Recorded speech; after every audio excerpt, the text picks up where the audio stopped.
here to welcome you this evening. And thank you all for coming. It's great to see such a wonderful turnout. And thank you for those of you who participated in the pop-up workshop that was really successful. And also to those of you who participated in the stakeholder interviews. The city and the consultants have taken all that input, and tonight we're going to hear from them about some studies that they've come up with. And this is really meant to be an interactive evening, so we want to hear your thoughts. It's going to be fun. We're going to be doing some drawings and really looking at this in a holistic way, and putting our thinking caps on. So thank you for being here, and I want to welcome our consultants, MIG. We have Chris Bainan and Christina, and they are the ones leading this project. So thank you. Thank you very much. Good evening, everybody. How you doing? Good. All right. We're going to get right into it here. Yes, and we're going to explain these little. Oh, I have two mics on. Sorry. Hello. Because we're going to have you all on the mics later on. Can you all hear me here? Okay. Great. That's why we have those extra mics to go around here this evening. Again, Chris Bainan with MIG. We have a very fun, interactive session planned for this evening, and we're going to get right into it here with our agenda, which everybody should have a copy of here and also up on the screen. And I'm going to ask Christina to, in just a minute here, to put the lights down for the next portion. But what we'd like to do this evening is get everybody kind of on a level playing field with respect to knowledge about the project. We're going to give you some background and history, where we are in the project. And that's going to also involve not just myself, but Jasneet Sharma with Get Healthy San Mateo County. She's going to give a little bit of background presentation also as we head into the evening here. Then it's going to be about you all. This interactive exercise, a community exercise and discussion. We've had some really fantastic feedback so far. We're just partway through this plan process, and we need your ideas tonight, your input. This is going to be a part of it. These cool little clicker things. We'll talk about that in a little bit on everybody's chair here. If you are listening or watching, I guess, at home, please come on down and be a part of this survey, this exercise, where we're going to get real-time feedback from community members and foster discussion around what the future of this very important Parkside plan area should be. It's a very pivotal part of the community and its future. So come on down.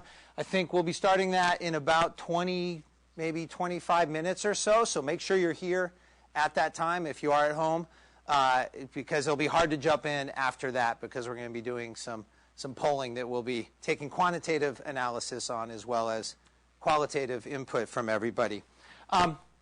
We'll summarize by 8:40-ish or so and close up by 9. We want to make sure we give enough time for the comments this evening and your input. At the same time, we want to make effective use of your time. We realize everybody's really busy, and we appreciate your time here this evening. So if we can let you out earlier than that, great, but anticipate maybe being here until 9 o'clock. So where are we in the overall process? And what is this project?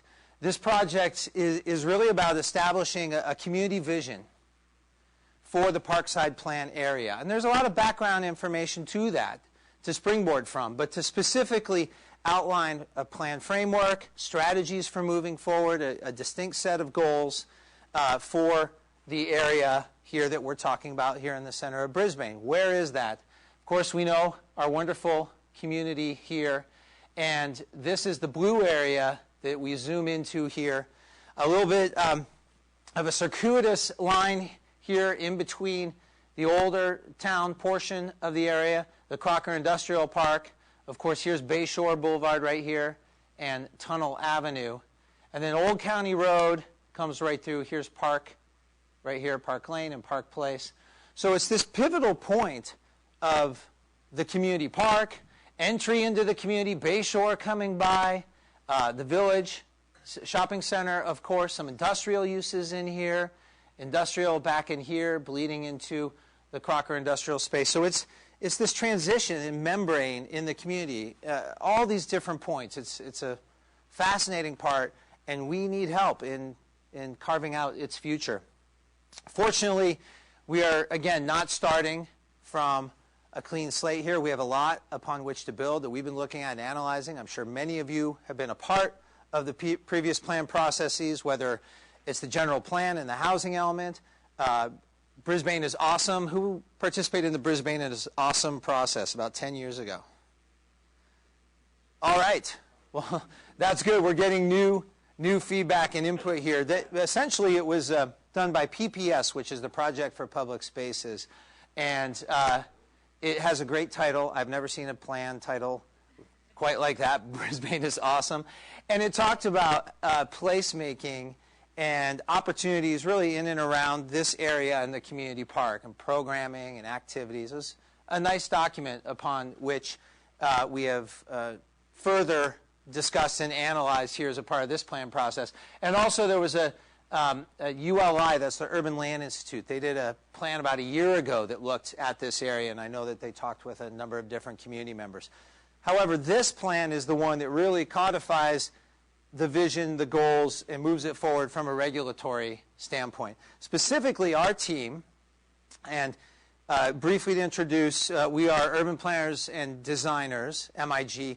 We also have Hexagon Transportation Consultants on our team, as well as Strategic Economics, who are experts at market feasibility and analysis. And so between us, we've been doing a whole host of different analysis and considerations with respect to the existing conditions in the area to get that base as an important part of being able to look at the opportunities moving forward. Specifically, you can see here the different anticipated contents of the plan, starting with that vision and goals framework, going through different technical areas, and then ultimately having an implementation action plan. And that's key. From the get-go, the council and the staff here said, we don't want another plan just to have a plan, just to have a plan. We want it to, one, reflect the community's inputs and desires, and two, be something that's actionable. And that may be some big action or two. There may be a number of small, different building blocks, but make this a very implementation-oriented plan, and that's certainly our charge and what we're working toward. So we've been, and I'll go through in just a moment some of the background on our community input so far, but we've been reaching out and talking with a number of you. And as a part of responding to this project and coming forward, we've crafted several different goals and recommendations that start to line up where we want to go as a community. This is from the feedback that we've received so far. First of all, preserve Brisbane's small town feel, goal number one. And if I have not heard a single person in this community say, I don't want to preserve Brisbane's small town feel. It is so important to the essence and character of who we are. Community health is a big part of our goal setting as a part of this plan. And we think that this Parkside plan area can help foster greater community health in and around not just this area, but the greater Brisbane community. Part of that, I think, is making the area more accessible, both within the plan area and outside of the area, being a connecting and focal point for the community for all modes. A lot of people have talked about biking, walking, options to get to transit. All of those sorts of things are a part of that goal. Vibrancy is also something we've heard about a lot. Activating the area more, and that doesn't mean you need a big amusement park or anything crazy like that. It means those things that give that sense of community and support here, and programming and activities. And community park is great, but maybe we can make it even better. Those sorts of elements, and how do we bolster retail presence in our community, maybe reimagine the Brisbane Village Shopping Center. All of that is a part of making a more vibrant Parkside area. Now, as many of you know, the housing element looks at creating more housing into the community under the guidelines, the needs allocation guidelines in this area has been designated. So how do we promote in the right way the appropriate new residential development as a part of this plan? And we'll be getting into that more later on as part of the interactive exercise. And then finally, fostering a sustainable Brisbane. We've heard from a number of people, whether it's stewardship from a climate change standpoint and worries about sea level rise, or how do we rely on the automobile less. All of those sorts of things, fostering a more sustainable community, and certainly that equates to a more healthy community, is also a part of this plan process. So in one way, we've been working on this project just in the last few months here, going back to the fall. But in another way, we see ourselves as a part of this continuum, not some big new thing, throwing everything out, but all the way back to that Project for Public Spaces, Brisbane is Awesome workshop in 2005, through the different components, the housing element being adopted, and here the 2015-22 housing element being adopted, through to today, where City Council said this is a really important part of our community. We need to look at it more specifically. So that's part of the continuum. Specifically to this project process, we've been at it since October here, and we've met with a number of you all, whether that's in community-wide workshops like tonight, the pop-up workshop that we had, which we'll talk about in just one second. Who attended the pop-up workshop that was out on the street? Great. Great. Yes, Christina, you were great representation there. Thank you. And you have your button. There you go. We have been gathering information online. We've been doing email updates, all a host of different things, because we want to reach out in a number of different ways. We've talked with a number of different representatives of different groups, city council members, planning commissioners, retailers, all kinds of folks in the community, because ultimately we have to triangulate and find that mix of where we want to go together as an entire community. It's really important, and you don't just do that by snapping fingers. You need to roll up your sleeves, as it were, and do the types of things we're doing here tonight. So this is one more input, a very important input in the process. Importantly, the city's website, we have Parkside Brisbane Village Precise Plan. If you click on that link there, it gives you all the latest information. Out of this night, all of the information from here tonight will be encapsulated and summarized. We've summarized the different events before, so that's your easy resource right there. You can kind of sit back and relax, not take too many notes, because everything that's drawn up on the boards tonight and you see on the screen will all be on there. So from a bigger picture standpoint on the process, this fall, we had this kind of goal setting, gathering points on the vision and analytical phase. We are moving into developing the draft plan framework.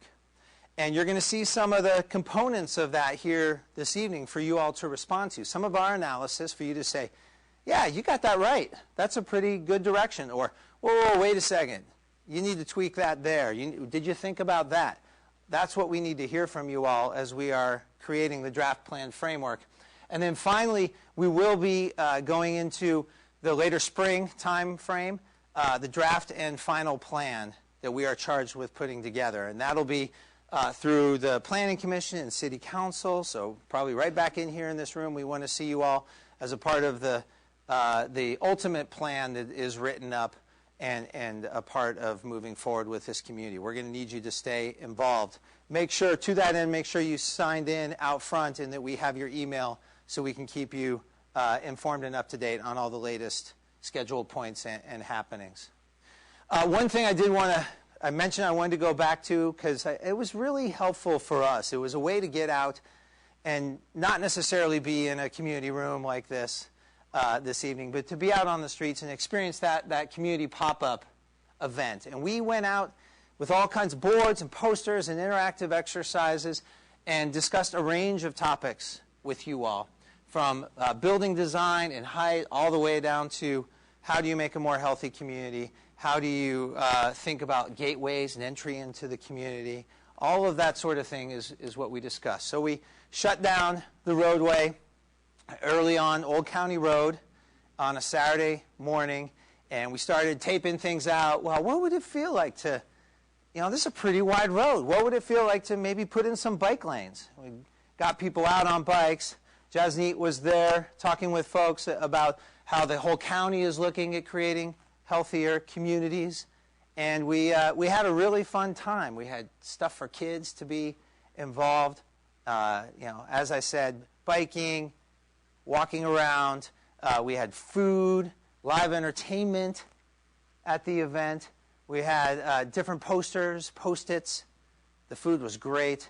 And in a really engaging way. And I think for us as planners, to be able to kind of have the technical assessment, and we look at urban design, and we look at land use, and we look at all kinds of different things, transportation, but these are the windows into the soul of a community. You can't read that from a map. You can't get that from an analysis of how many cars are coming through that day. So this was really important for us. And these were some of the highlight things we garnered. We have this summary up online, the full summary of the event.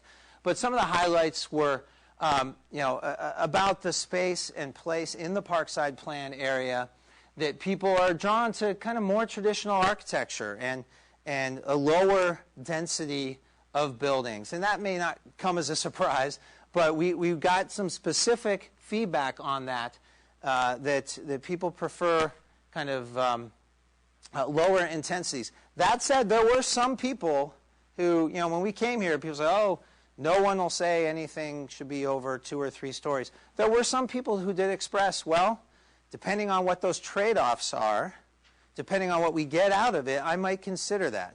So we do have some questions for you here this evening that probe that a little more, just to see where we're at on that topic.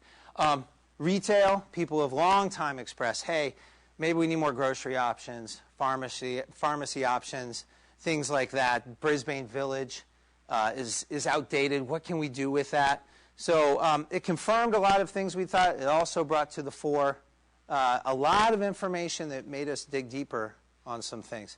Housing is a hot topic in this community, and a number of people said, boy, I don't know how my children are going to be able to live here. How will they afford to live here because of what's been happening, and what can we do about that? So that certainly raised the topic more. As I mentioned, biking and walkability, the climate, the surroundings. Certainly when you're looking at the Parkside plan area, if you're not paying attention to the context, those view sheds, the connections to be able to get up the quarry trail or out to the bay easily, then we really miss the boat. People hold that mountain view and the whole environment very dearly. So we're not constrained by just the lines of our map. We're looking at the whole community context. Again, we had an online town hall for folks who could not attend the pop-up, so we got more information there. It's casting the net pretty far and wide. All right, so I'm going to quickly go through, hopefully, we have a number of slides here, but kind of the basis of where we're at and some of the things we've learned. I'm going to pass it over to Jasneet in just a little bit, and then we're going to get it to our exercise, which will be a fun time for discussion and input.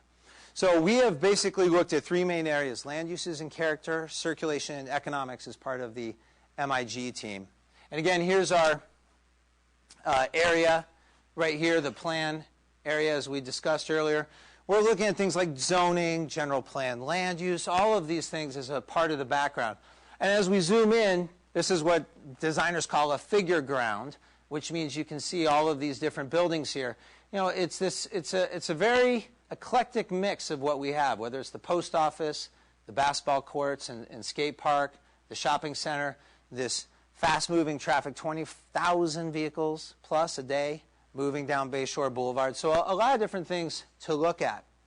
And it's not all one thing. It's this different set of land uses as we've described, and that character that I don't think you can say there's one overall riding character that comes into the Parkside plan area. And I don't think you can say one overall character dominates in Brisbane. And I think that's part of its allure and charm, that there's an eclectic quality here. So when we look at the future, I think folks have expressed, how do we maintain that character? How do we have something that's additive and doesn't seem like it's foreign and plopped down into our great community? And you can see some of the great components there. So certainly this area is very pivotal. That is something that we found to be key. I mentioned the connections earlier and the small town character. But there's a lot of potential here. There's a lot of potential that's not being maximized. And I think part of our job is to put on those thinking caps about, well, there's that building there, that big blank wall. Maybe the building changes at some point. The zoning will allow for that. Maybe that would be a spot for some new amenity, some new housing, some new retail, something we wanted. In the meantime, maybe there are actions we can do to paint a cool mural on that building, or look at our landscaping or sidewalks, different enhancements and improvements for the entire community, really. So this isn't just about what do we want for the future and how would that be if we had this big vision. That's part of it, but it has to be underscored with feasibility.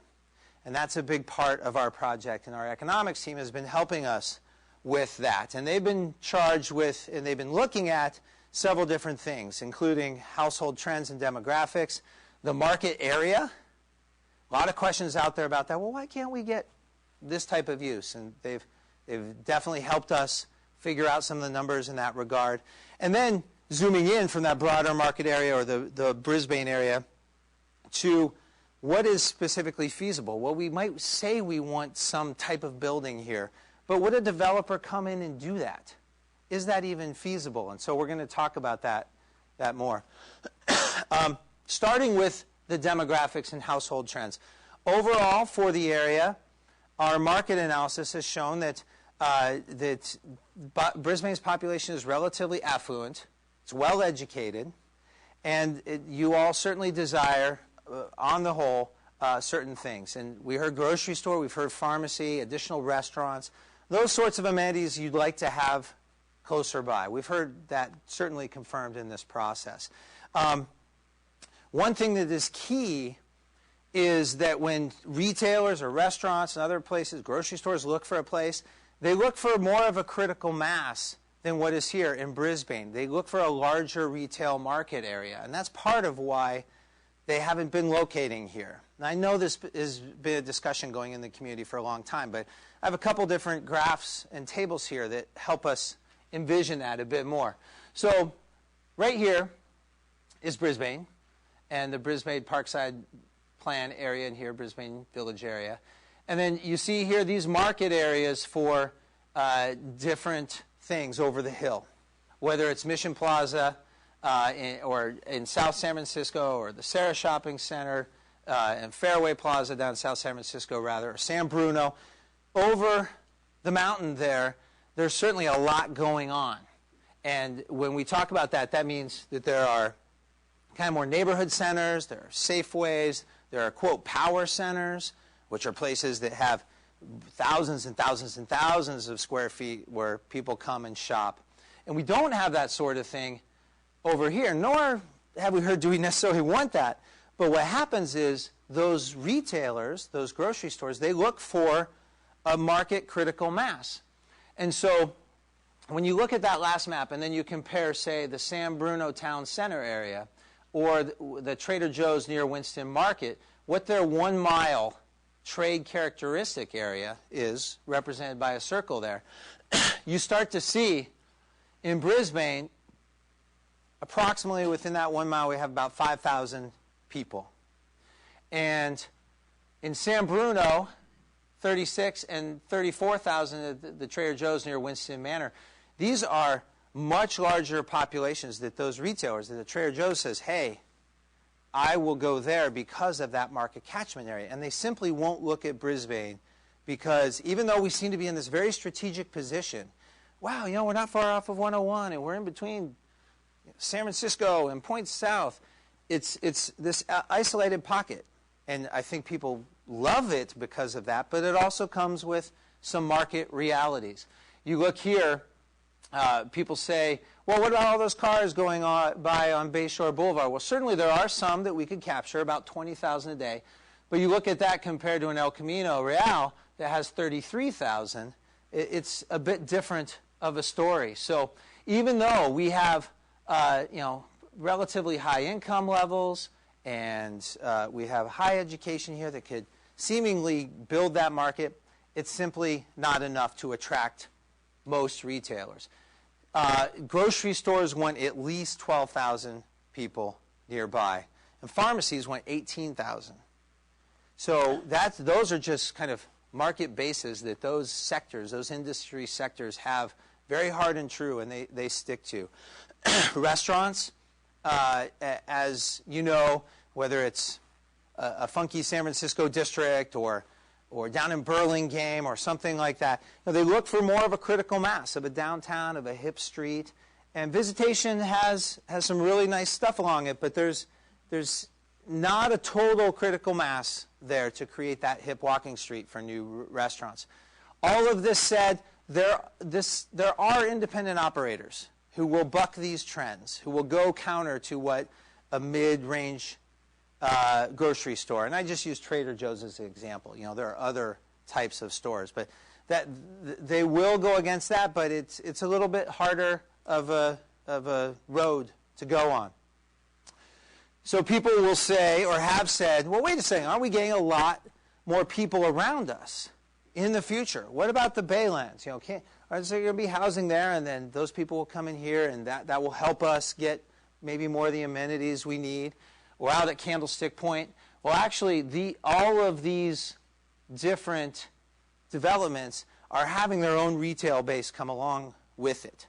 So that is something where if I'm out here, I'm going to probably live, work, and shop, or at least live and shop, and then maybe I work up here. It is not going to be a draw to come necessarily back down into the Parkside Plan area and go to, say, a refurbished Brisbane Village shopping center.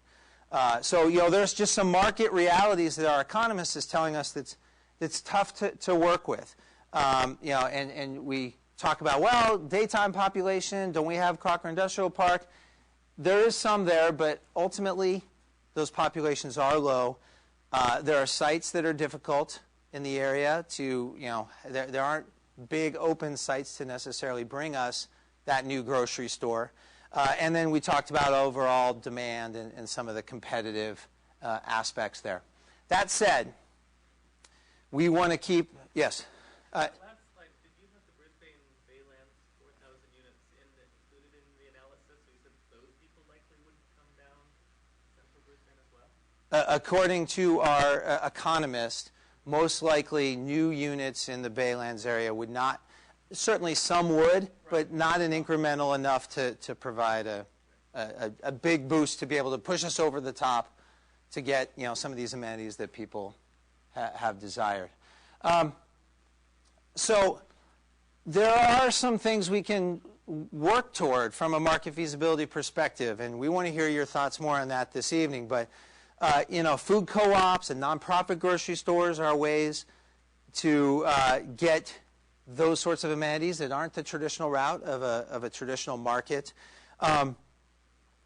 There can be some design improvements, I think, done in that connection, the Visitation, and trying to create a more walking area. Maybe parts of Parkside can spill into that. There are a number of different retail strategies that can still be done. And we want to emphasize that there are some market realities, but there also can be local bootstrapping and wherewithal if we come together under the same vision. Now, residential is another big point.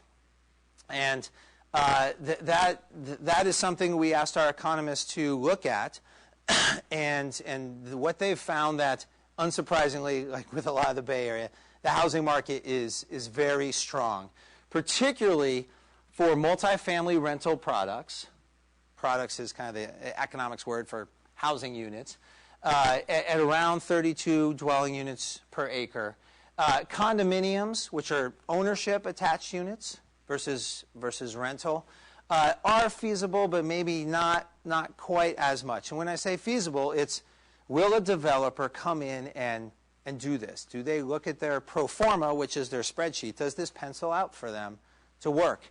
And our economist says yes, marginally maybe for that ownership model. And then townhomes, certainly. We're going to get into, what is that again? A townhome versus a multifamily kind of apartment building? What does that look like? We'll look at that in just a little bit. But townhomes are something that our economist said, yeah, you could certainly zone for, and developers would come in and probably take a look at that in the right location. One final thing here is the mixed-use development aspect. People actually at the pop-up workshop said, you know what, this kind of housing, that kind of housing, I have some different thoughts on that, but mixed-use development at the right low scale, if we got one story of housing above one story of retail, like we have in spots in older main streets and visitation, well, that would be pretty cool. I could be okay with that. Not everybody said that, but a number of folks kind of expressed that. Well, our economist, and certainly in our experience around California right now and the rest of the country, says it's just not feasible to really do mixed use under about 4 stories. And the reason for that is because of the building costs, because of the complexities of having different uses vertically in a building. People are rarely building these days 2 stories of development. The amount of infrastructure and everything you have to put in there. There is an example right here on, San Bruno Avenue, that sat there a long time. And I don't know it's all history, but there are not a lot of those being built nowadays because developers just don't want to take on that sort of risk without having the housing units, let's say, above to be able to support that ground floor space and being able to rent out that ground floor space for a retail unit or a restaurant or something like that. So if you really like mixed-use development, it's something to talk about. Well, maybe, there's a trade-off there, and we'd look at 4 stories here in the Parkside plan area. But again, like I said, we're going to talk a bit about building height in just a moment. So transportation is another component we've looked at with our consultant team. I know you guys can't read this, but essentially what it represents is traffic counts, understanding of the average daily trips, who's turning left, who's turning right at this intersection, this location. We've done all kinds of analysis, and in fact, we have a whole separate little report on the lane configurations and the existing traffic volumes, just to get a handle on things. One thing we've basically come to is, long story short, about 20,000 cars driving by, which is a fair amount, but not an overwhelmingly big amount. Old County Road functions pretty well. People use the back door down here to get out of the community. Others use it to come in here. It's a nice kind of way to come into the community and see the nice view, and it slows down traffic. And then everything else is functioning pretty well. None of the streets, there's no analysis that says, oh my gosh, our streets are bursting, or if we built a few different things in here, all of a sudden traffic's going to shut down. None of that. It's actually pretty manageable, which isn't always the case when we go into communities. And so that's a good building block and starting point for us. The other thing, and you all may have been a part of the, I mentioned the Urban Land Institute report earlier. There was a thought, well, wait a second. What if we extended visitation as it becomes Old County Road here? What if we extended it here and created this big area that might have development that's facing out toward Bayshore, but then this was closed off and the community park maybe got bigger, and why aren't we studying that? And that was done, I think, over a weekend or a week where some designers and people got together and said, hey, that'd be pretty neat. Well, we took a further look at it. We asked our transportation consultant to look at it, and we looked at it, and we just think the viability of visitation as a connection here with how it would intersect with Valley Drive, how it would intersect with Bayshore, what you may or may not do with a connection still on Old County Road, it's probably not feasible. By the time you acquire that land, by the time you look at these intersections and how it would work with truck traffic, it's kind of a mess. And we didn't understand necessarily what the benefits would be from extending visitation as a street all the way down, because Old County works pretty darn well, and it's a nice gateway into the community. So I know that's a lot to throw at you right now, and we're going to get into some conversation in just a few minutes here. But before we do that, I'd like to invite Jasneet up to talk a little bit about healthy communities. Thank you, Chris. Thank you. Oh, I'm sorry, right there. Thank you.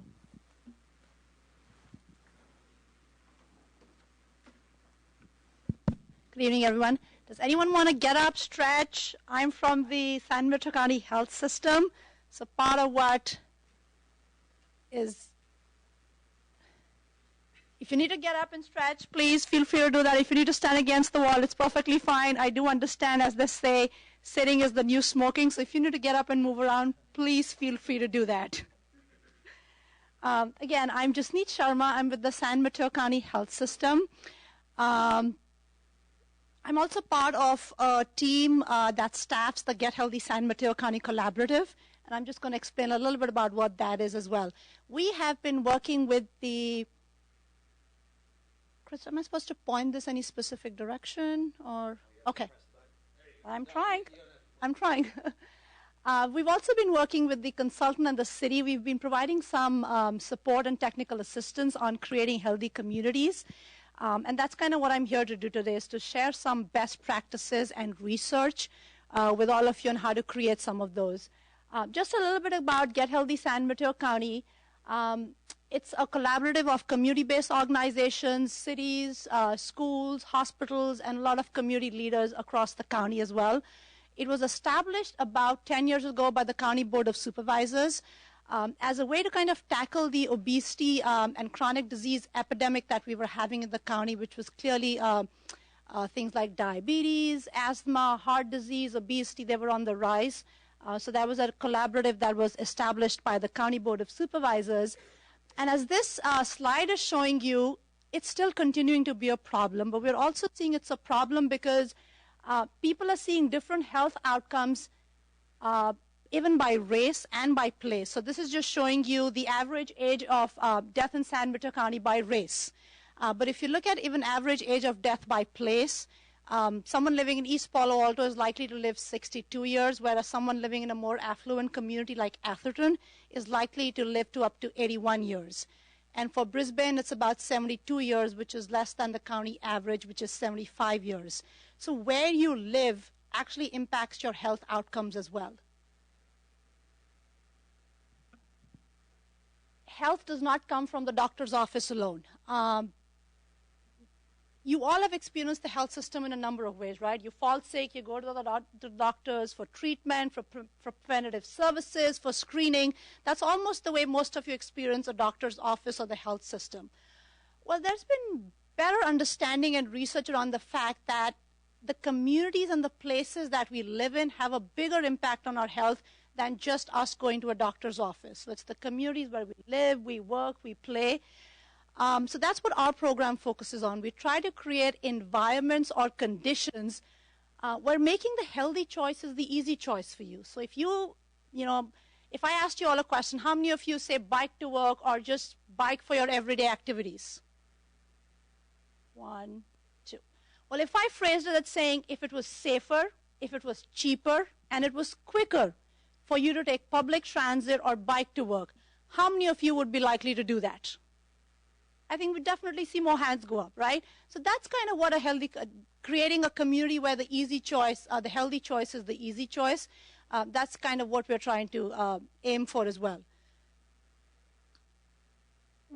Last year we were going through our strategic planning process, so we went out and spoke to over 400 people across the county, and we asked them, what does a healthy community look like to you?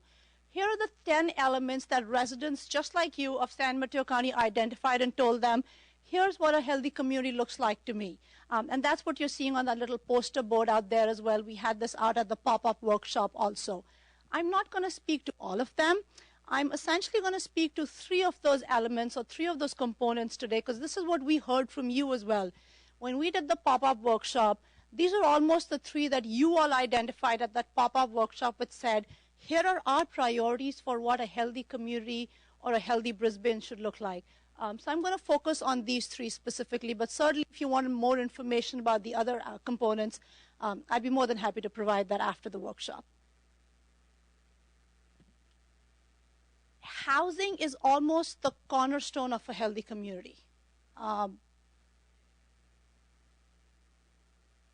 It's clearly been shown, research has shown that housing and health are clearly connected. Housing gives you access to be able to build roots in a community. You can have, your social connections. You get to know your neighbors. You're more civically engaged. It's like one of the most basic things that we need. In the last 5 years, housing costs in San Mateo County have gone up by about 70%. That's a huge number. Now, when that happens, when your housing costs are unaffordable, you are essentially forced to make some really tough choices. One, a lot of people take to doubling or tripling up in housing, right? It's clearly a public health concern because now you're facing more stress. The spread of communicable diseases goes up as well. So that's like a big red flag from a public health perspective. People are forced to move away. You can no longer afford to where you're living. You're forced to move away. There's more stress. There's job instability. You're commuting more. When you're commuting more, it also leads to more driving, right? When you're driving more, you've got more air pollution. You've got bigger negative impacts of climate change. And you're actually seeing worse health outcomes for your respiratory problems like asthma and some of those which start acting up. You lose your social support. You've been living in a community for years and years, and you no longer have that social support. Or you are really forced to make some choices between, do I buy some healthy foods, which are often expensive, and your medical care, or do I pay for my housing? So those are some really tough choices you have to make when your housing is no longer affordable. So stable, affordable housing, essentially when housing is affordable, people are likely to live longer and healthier lives as well. About 79% of residents in San Mateo County are facing a housing cost burden right now. That means they're spending more than 30% of their income on housing. Just looking at Brisbane, that number is about 68% of residents. And that stress is pretty much aggravated across our senior population as well, where about 43% of them are really struggling to meet their basic needs. They're on a limited income, but they're trying to meet their basic needs of paying for food or even their medical expenses as well. So just some things to keep in mind, as you are looking at new development and you've got a new planning process going on, is what can you do to ensure that people have access to housing that promotes their health? One of the most basic things is to provide that stable and affordable housing for all income levels, whether it's the workforce housing that you have in the city, whether you have new workers coming in, new residents coming in.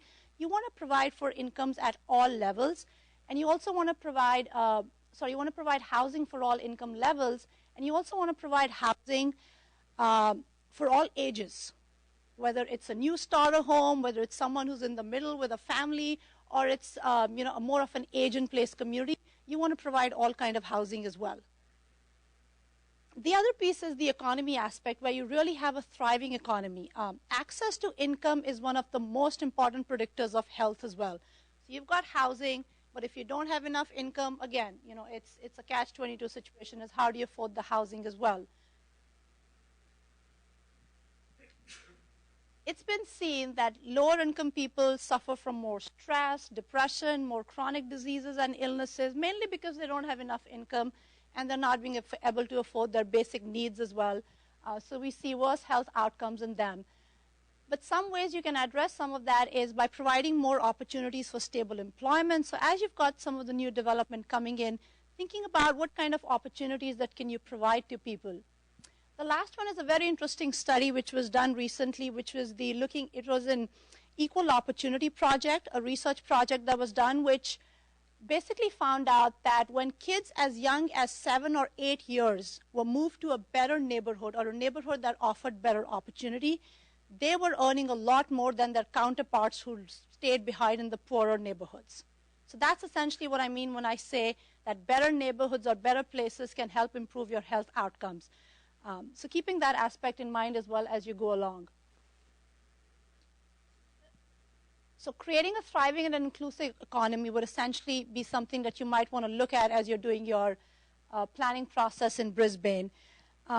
I know one of the things we heard through the feedback you gave was, protecting existing businesses. When new development comes in, existing businesses are often threatened because they can no longer afford the high costs that come with it, and they're the ones to get displaced first. So again, as your development's coming in, providing the resources and the support and the infrastructure for existing businesses to retain themselves, but also to grow small and local businesses. Local businesses are really the ones that provide employment opportunities to local residents. And that provides the stable employment, the stable income. So keeping all of those aspects is really key. And the last one was the healthy neighborhoods, where you're really trying to make the healthy choice, the easy choice within your neighborhoods. The way we build our cities, and Chris has already alluded to some of this, the way we build our cities really impacts our health. The built environment, which is essentially all the physical aspects that we see around us, the streets, the houses, the parks, most of those that we see around us, they impact the extent to which we can participate in physical activity on an everyday basis, on a daily basis. If you're giving people safe places to walk and bike, safe places to work, safe places that they can walk to for their retail and their grocery stores, you are essentially letting them make healthy choices on a daily basis rather than having to say, oh, I need to set 1 hour aside because I have to go to the gym. You can essentially be healthy in your everyday life as well. So there are a couple of ways you can do this. I'm just going to focus on two. There are a number of strategies that you could take on with the built environment. I'm just going to pull out two of them for the purpose of this workshop today, is through your street design and your circulation as well. Designing streets for people and not for cars. Prioritizing people. So typically our streets are often made for like a young 30-year-old athletic person who can run across. Your streets should cater from anywhere to an 8-year-old to an 80-year-old. That's almost the litmus test. If an 8-year-old and an 80-year-old can cross the street, you're doing a good job of creating a safe environment for people to be healthy every day. Having land use design that supports active travel, whether it's through mixed-use developments, whether you're having a street network where people can walk to a number of services within a half or a 1/4 mile distance. You have shorter block lengths because that leads to more walkability. There are many of things that you can put in place that, again, creates that safe environment to walk or bike for people. And then parks and open space. I don't think I can stress this one enough. A lot of what I'm seeing that's happening with developments across the Bay Area is you do have developments that have a lot of open space in them, but they are pretty much paved over plazas. That is not the same as creating parks and open spaces or giving spaces that have that encourage active recreation. Plazas are great. They're great for community building. They're great for social interaction, but they're not the same as what access to vegetated parks, open spaces, playgrounds give you in terms of the benefits to health. They're not the same. So I would really encourage you all to keep that aspect in mind as you move forward as well. And if you need more information, that's our website, gethealthysmc.org. So just to summarize, there were three aspects we've talked about: affordable housing, stable and affordable housing, creating a thriving and inclusive economy, and really creating a built environment that encourages that everyday physical activity as well. Certainly, if you need more information, please feel free to email me. I put a lot of information out front as well. I'd be more than happy to talk to anyone who needs more information as well. Thank you. Thank you, Jasneet. Very informative presentation. And thank you all. Again, that's a lot to kind of get through, but we wanted to make sure we all had this starting point and kind of some food for thought for the real reason why we're here, which is to hear from you all during an interactive exercise. And what I'm going to ask is to have a couple mic runners here as we go through this. So Fiona and Marissa will help out. And what we're going to do is, everybody has these clickers on their chair. Let us know if you don't have one. We can get you one. But we're going to go through some different questions this evening, a range of different topics that we've covered. and get instant polling results from you all. And during that, also have discussion. And that's when we'll run the mics around. We'll be taking notes up on the board here. We're taking other comprehensive notes as a part of the evening's activities. But we wanted to get everybody oriented first to this little doodad here. This is not, by the way, this won't open your garage door or turn on your TV or anything like that. So please, yeah, it might change the channel. Please don't take this home with you or accidentally slip it in your pocket, but just leave it on the chair when you leave. But we're going to have a number of different images on the screen in streets and character, transportation, land use, all that sort of thing we've been talking about here this evening. Importantly, there aren't any wrong or right answers. This is just your response. And we have a number of different questions. So we aren't going to spend a lot of time. We're going to get your gut reaction on that. And then we're going to, again, foster discussion. Importantly, when you hit on A, B, or C on this, and we're going to do a couple tester ones here, it just records your last input. So if you say, I'm going to have the polls are going to be open, and if you go, oh, A, no, wait a second, I didn't mean that, B, it'll just record B. So don't worry about that. We have that on the setting there, and you'll have plenty of time. I'll give you warning. So we're going to start easy here with what is your favorite local creature. We're going to go through a few of these. And this will be pretty typical of the question process that we have here. So I'll go through some images.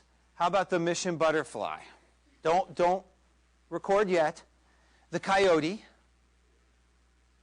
The ground squirrel. We needed to go back down, actually, because but we worked it before.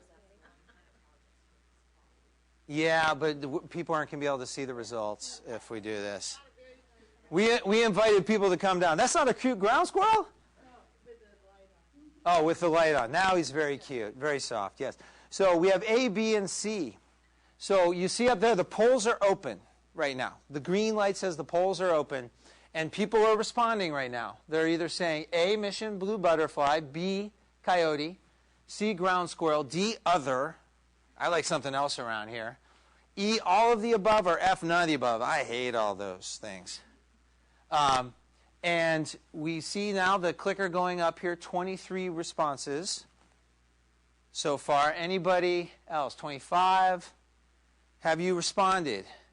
Everybody clicked in. We want to get kind of the overall count here, 26 responses. Anybody who hasn't responded yet and who's vexing over this question?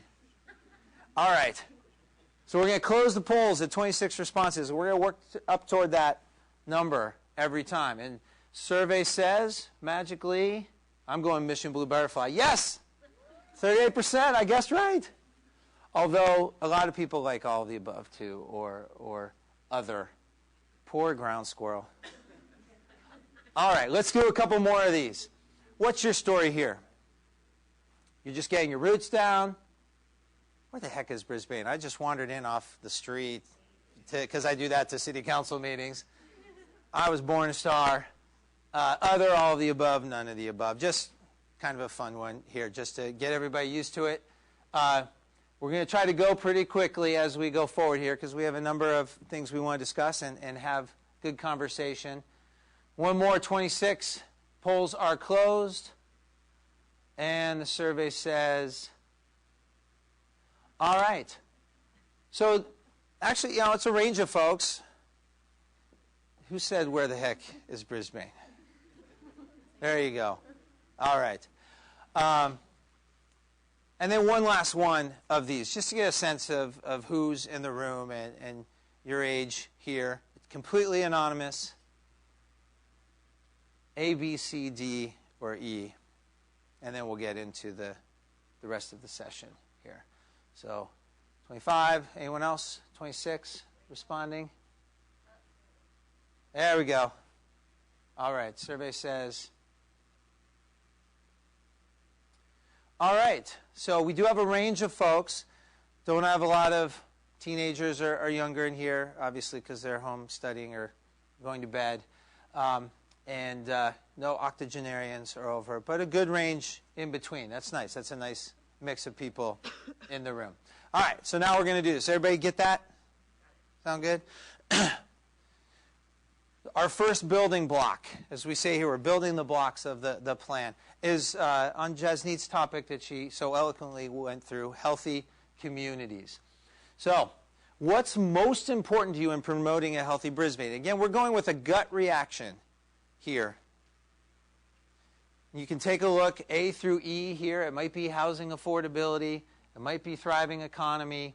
And this is one, we'll do a number of them where it's all the above or none of the above. But well, on this one in particular, we wanted to get, just that gut reaction of if you had to prioritize what's most important to you for creating a healthy community here. Everybody's doing great. That last response in. Oh, 27 now. Mystery voter. Wait a second.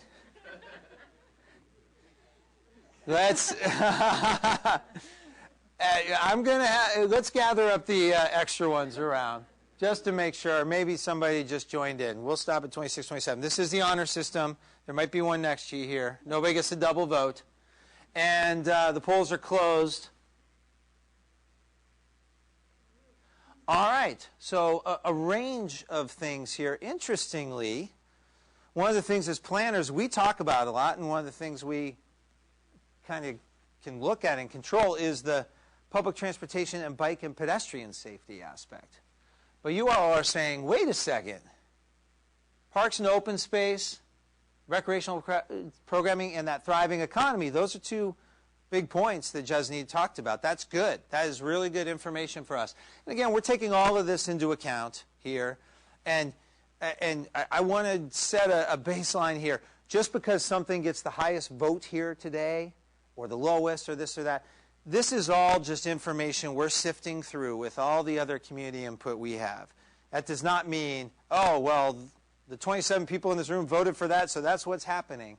Not at all. It's a chance for us to get a pulse of the preferences and priorities here this evening. And this is a good check for us. This is for us to really push on some of those buttons related to parks and open space, thriving economy, housing affordability, obviously is a part of that, coming in third place. So that's good. Good, very helpful. So you'll get the gig here. We'll get back to some more photos too also. So as we look at potential new development that comes in, is health really a part of your equation as you think about it? Is it really important to you that, wow, this needs to help us create a healthier community, and that development should really be looked at through that lens? Is it somewhat important, or, nah, that's not what I'm worried about, that's not what I'm looking at. I have other considerations with respect to any new development coming in. So as you see, the polls are open.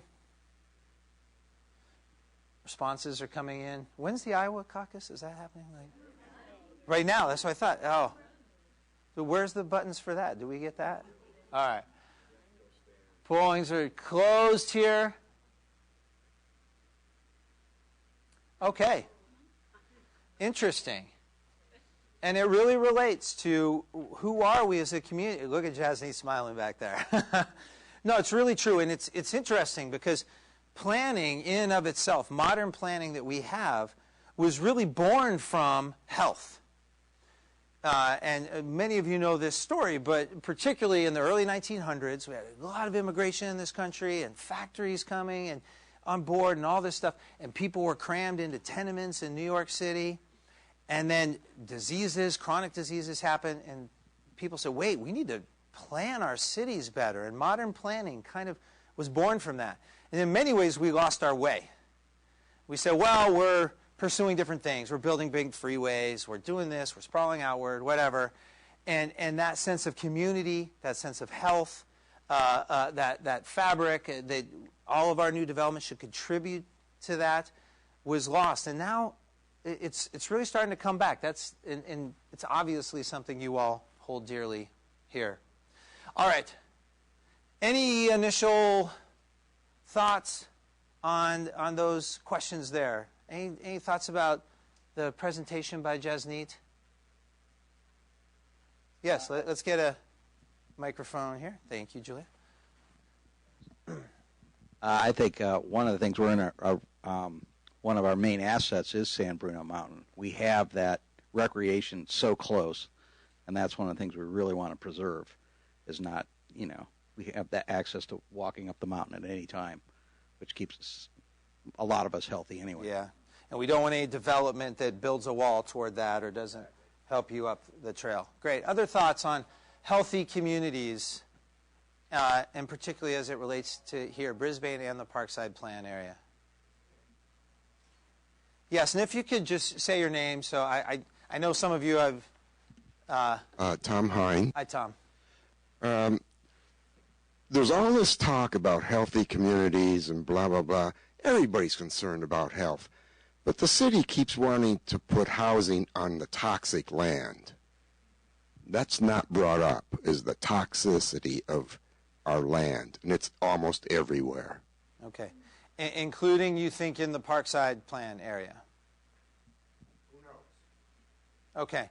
So I think a consideration for any new development here is to really take those environmental considerations in, whether it's the truck traffic that goes around, or maybe there's, in one of the buildings around us here, some industrial uses. We need to make sure that we're addressing that. Good.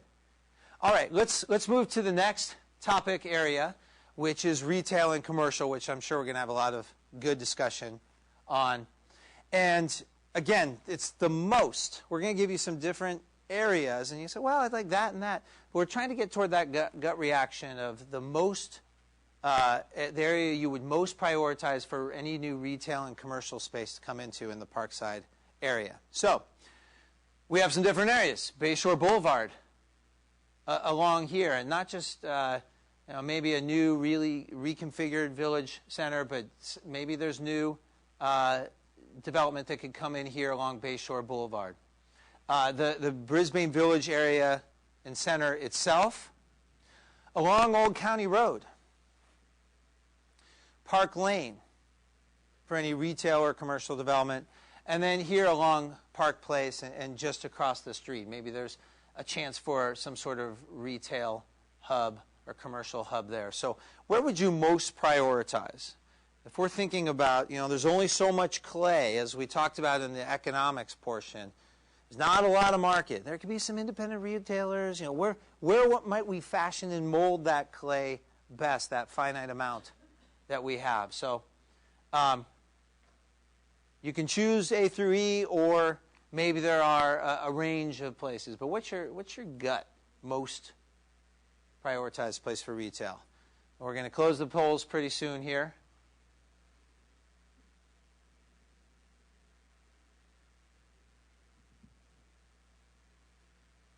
We're getting close. Last couple folks.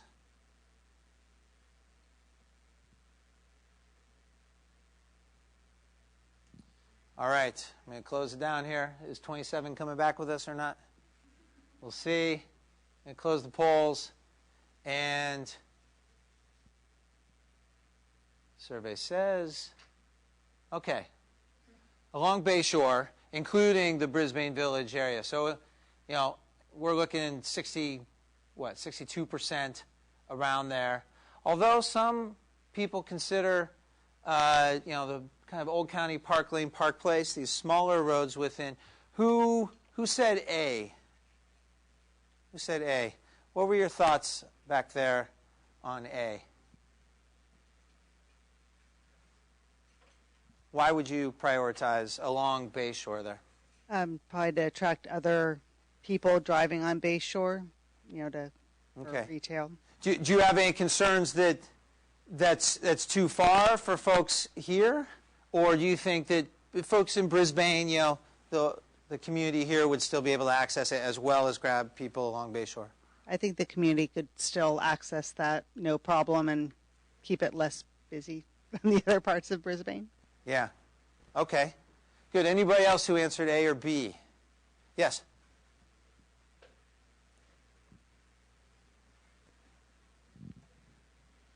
If Brisbane's big priority is to preserve small-town character, and we need large population to support retail, we don't need to increase Brisbane's size or its population extensively if we capture the traffic that bypasses us. We have 15,000 in housing to the north. We've got about 10,000 to the south.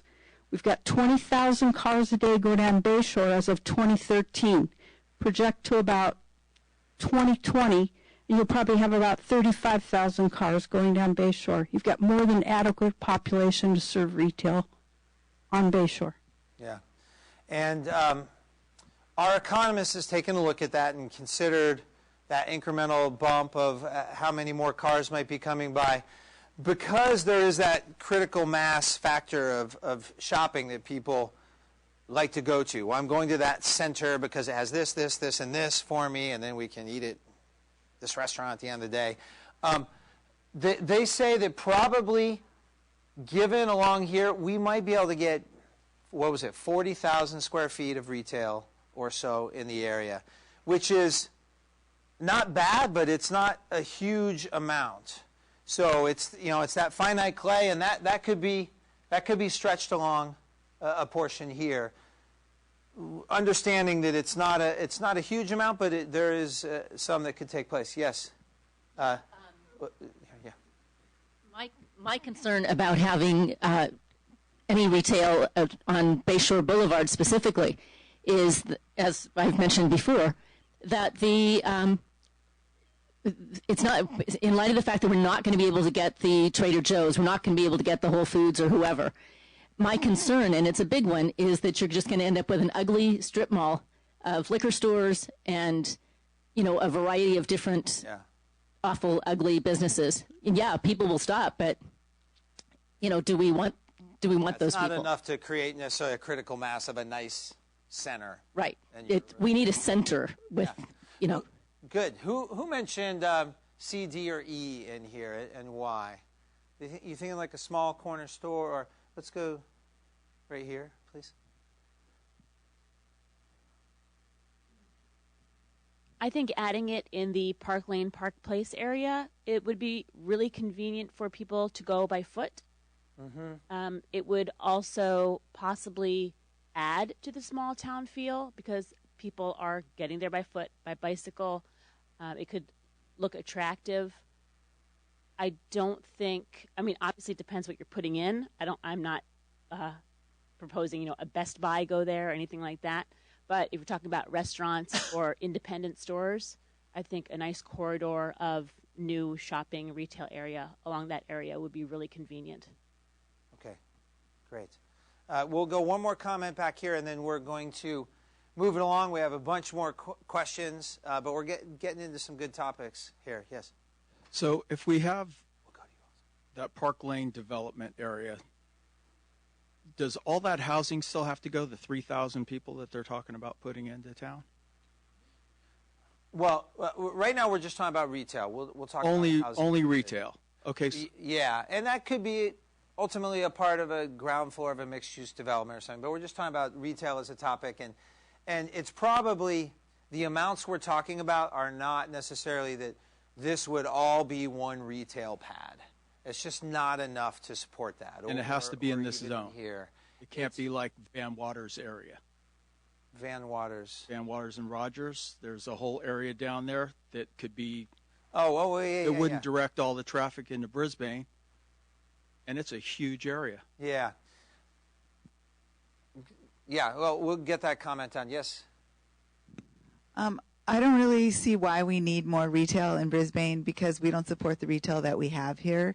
We don't support the restaurants. The Indian restaurant opened. It's empty every time I see it. Everyone says they want a pharmacy. I have to go all the way to Kaiser for my prescriptions anyways.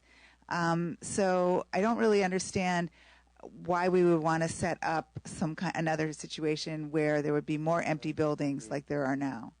I think it's a valid point. As the economic slide said earlier, transformation in the area is more likely to occur, or activity or vibrancy, through some more housing probably, or improvements to the park and everything, versus the retail viability. I think you're right. There's, visitation, it's got cute bones to it, but it's not thriving, bursting.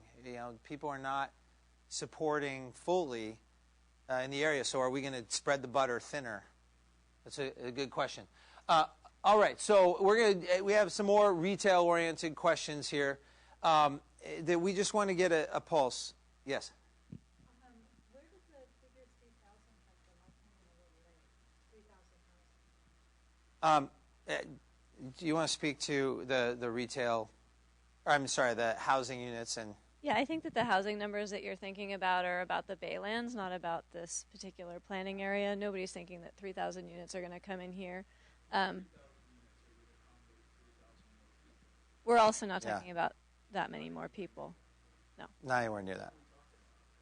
Well, the housing, the RENA, which is the Regional Housing Needs Allocation this area, and in fact the 2015 housing element say that this area will have a couple of hundred units. Well, it depends on how big the units are. But so it would be maybe depending on the type of units, 400 to 500 people, somewhere in that range, all told. All right, I'm going to keep us moving along here. What format of retail do you most prefer? So we've heard a lot about different types of ways to have our retail. There's vertical mixed use. What does that mean? There's a retail store on the bottom and something above it. There's horizontal mixed use. So when people say mixed use, it's not always all in one building. Sometimes developments can be built where there's a commercial frontage along here with some retail or offices, and then in behind is residential. So you might imagine that, say, along Bayshore, for instance, where there was a retail front saying, hey, stop by, 20,000 cars, and then maybe there was some housing in behind, something like that. A mixed-use lifestyle center, these are bigger things, all the way from the Santana Rose to maybe the Corte Madera Shopping Center in Marin County. I think this is a tougher go, but it does give, as far as feasibility, but it does give a sense of how these places try to create a little bit more walking environment in their locations. And then finally, commercial shopping center. And there are strip commercial shopping centers where there's parking right in front and kind of a row of stores. But there are also ones that are designed to maybe engage the street a little better, nicer landscaping. Parking is in around the side or around the back, and they can kind of create a nice streetscape. So that's a little bit more modern way of creating just a normal or typical commercial shopping center. So as we start to look at retail and some of the possibilities, what would you most prefer if this were feasible to come in? So either A, B, C, or D, E, other, all of the above, or none of the above. No wrong answers here. This is just to get your ideas further. All right, we're going to quickly move. I'm going to close the polls. 3, 2, 1, closing them. Everybody in? All right, we're going to a couple fall off here. That's okay. Okay. Well, these are more intense, and this is really interesting. So, there are, as we talked about, there are some feasibility aspects that maybe, we're not going to get a full big Corte Madera shopping center in here, but in design, maybe there are some smaller things that speak to that smaller corner of retail that would have a more walkable aspect, or a plaza, etc. Importantly, nobody said I would like a commercial shopping center as my gut reaction here. That's what I would most prefer. So some mix of things in there. We'll continue to look back at none of the above also. I think maybe that speaks to, hey, we already have enough retail here. Why are we talking about that? So that's a significant answer there also. Okay, when we look at, and again, we're not exploring Best Buys, and we're not exploring Trader Joe's or Fresh and Easy type stores, because they're simply not going to come, nor would a Best Buy necessarily be appropriate right here. But when we look at types of retail that might happen, let's work on a co-op market here together, or restaurant space. Small, flexible spaces are interesting. A lot of areas are thought of as, oh, this can only be retail, and they're built that way. But when you think of a ground floor space, if you make a developer put in a ground floor space that's flexible, that can respond to the market, and you allow for that, and you say, you know what, you could have an office space in here right now, or you could have an artist working in there next year, or you could do some sort of other type of creative activity, or an office, like a dentist office could come in. And then, wait a second, now the market, visitation's really taken off, and it wants to bleed down into the Parkside area. Now that space wants to become a little boutique shop by a local owner. And that flexible space allows for that. That's what that means. So, there's a range of different stuff in here that you might consider. And we'll get the questions here. I'm just checking our time, make sure we're tracking along. Can I interject while people are deciding? Yes. I just also wanted to say that while it may seem like Brisbane doesn't need any more retail, and what we found from our economists is essentially that the community can support the amount of retail that you have, we've also heard that folks really want to look at reinvigorating the Brisbane Village Shopping Center and looking at new kinds of options. And so that's why we're exploring all of these different possibilities. So the Parkside area includes the Brisbane Shopping Mall? Yeah. Correct, it does, yeah. All right, responses here. Yeah, let's. Just a quick one. Sure. I mean, if you're going to have the small, flexible spaces, and I'm an artist, and a lot of people always sort of hold that out as a carrot, but we can never afford the spaces that we offered, as well as a small, independent, local business owner. And so the only way that businesses here in Brisbane can make it is if they have a clientele that is either online or that people don't have to come in to do point of purchase sales. So. Yeah. No, that's a good point. That's a good point. It's smaller, and that's not just here in Brisbane. A lot of places around the country, the smaller guy or gal has to be nimble through a variety of different means. It's not all walk-by traffic to make it viable for the business. Yes? And related to that, have you considered which of those uses are not viable at 1 San Bruno Avenue and how Parkside would be different? We have not necessarily. I know we've had discussions with some of its history and ownership and whatnot, but it is certainly a consideration. Like, I think there are probably a number of things we can delve into about that we should learn more about what might be viable in the Parkside plan area, definitely. All right, so I'm going to close the polls. Did we lose 4 people? 4 people falling off, sleep? All right, that woke somebody up. We're closing the polls here. Okay. Interesting, good. This is interesting feedback here, and certainly if you're going out of town for a lot of your grocery needs, can be a daily thing that you would like to have. Good. We're going to work with this more. All right. Housing.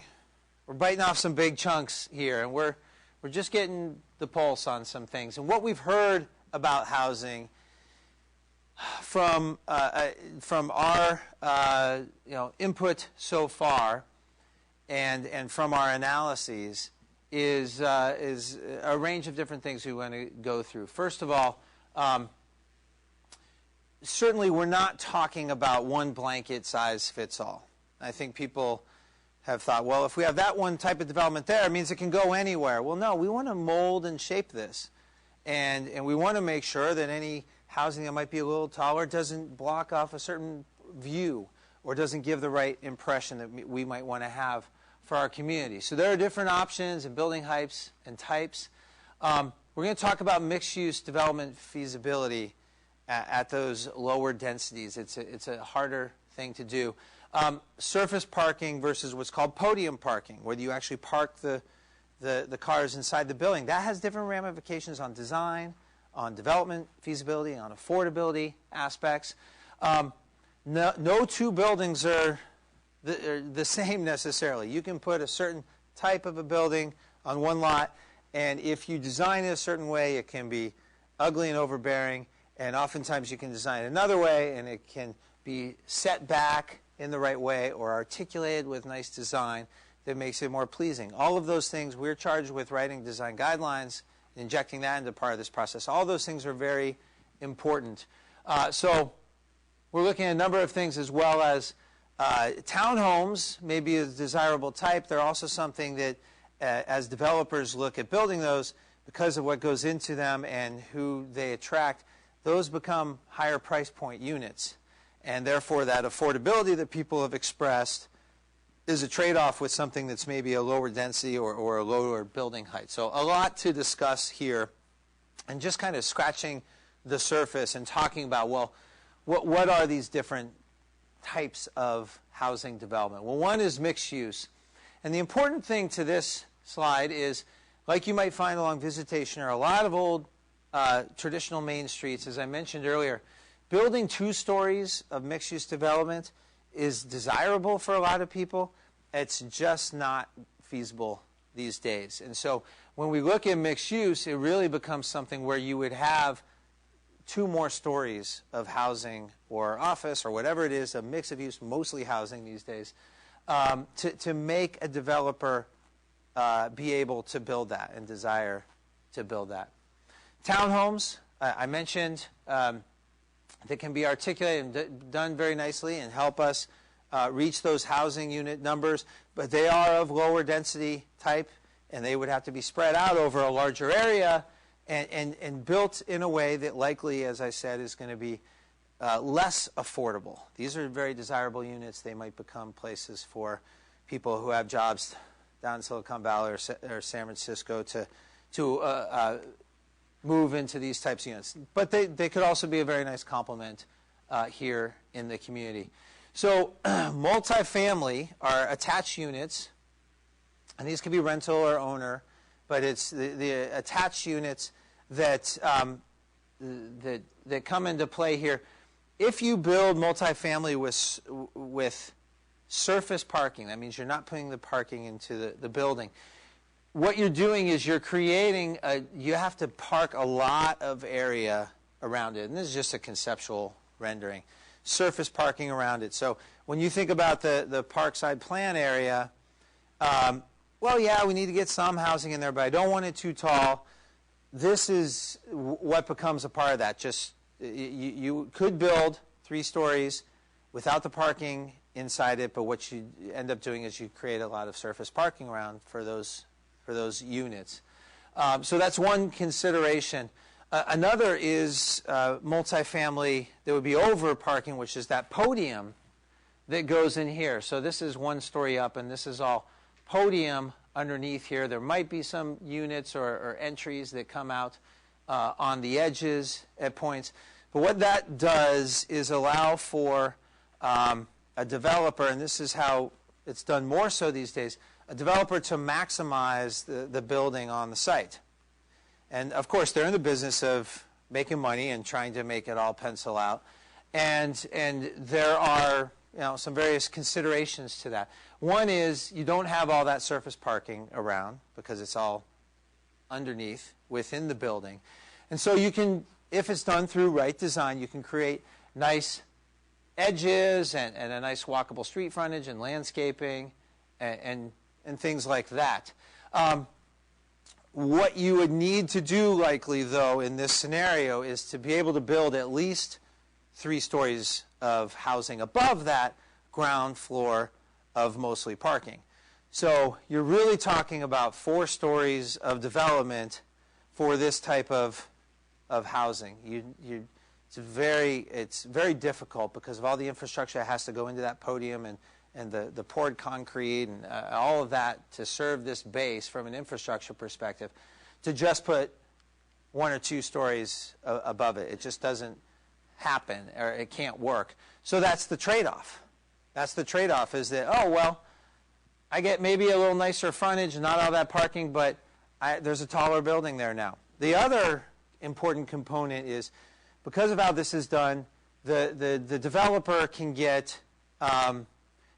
be more efficient with the building design, actually get more units in, which means they can be at more affordable points. They can create a range of units in there. Typically, we're talking generally here.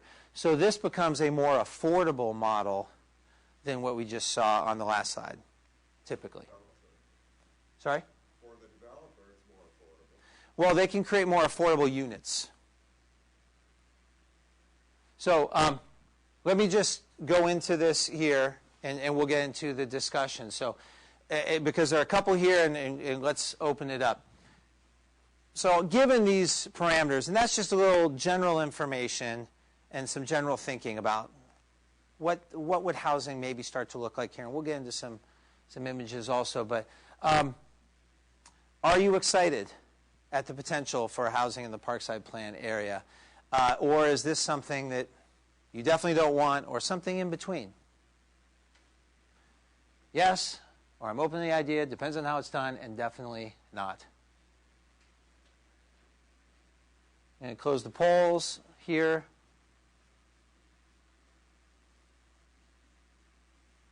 Okay. So 31% say, yeah, I want to see new housing here. And I'm sure that new housing is, needs to still be nice looking done. It's not just anything. It's got to be the right housing. But yes, 15% saying, I'm open to the idea. 38%, maybe a little lower in that range. Depends on how it's done. You have to convince me. And then 15%, definitely not. Would anyone like to raise their hand about what they think about housing in the Parkside Plan area? Yes, sir.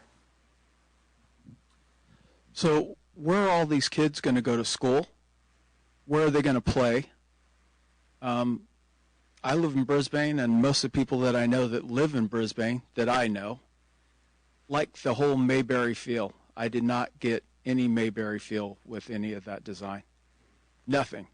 Yeah. So I'd like to even see people raise their hands on who voted for this stuff to go on. Sure. So, and we'll be sure to get those comments there. Yeah, it's that certainly has to be factored in. Where do the children go to school? How does that work? Certainly when new development comes in, development impact fees, pay into park system, school system, etc.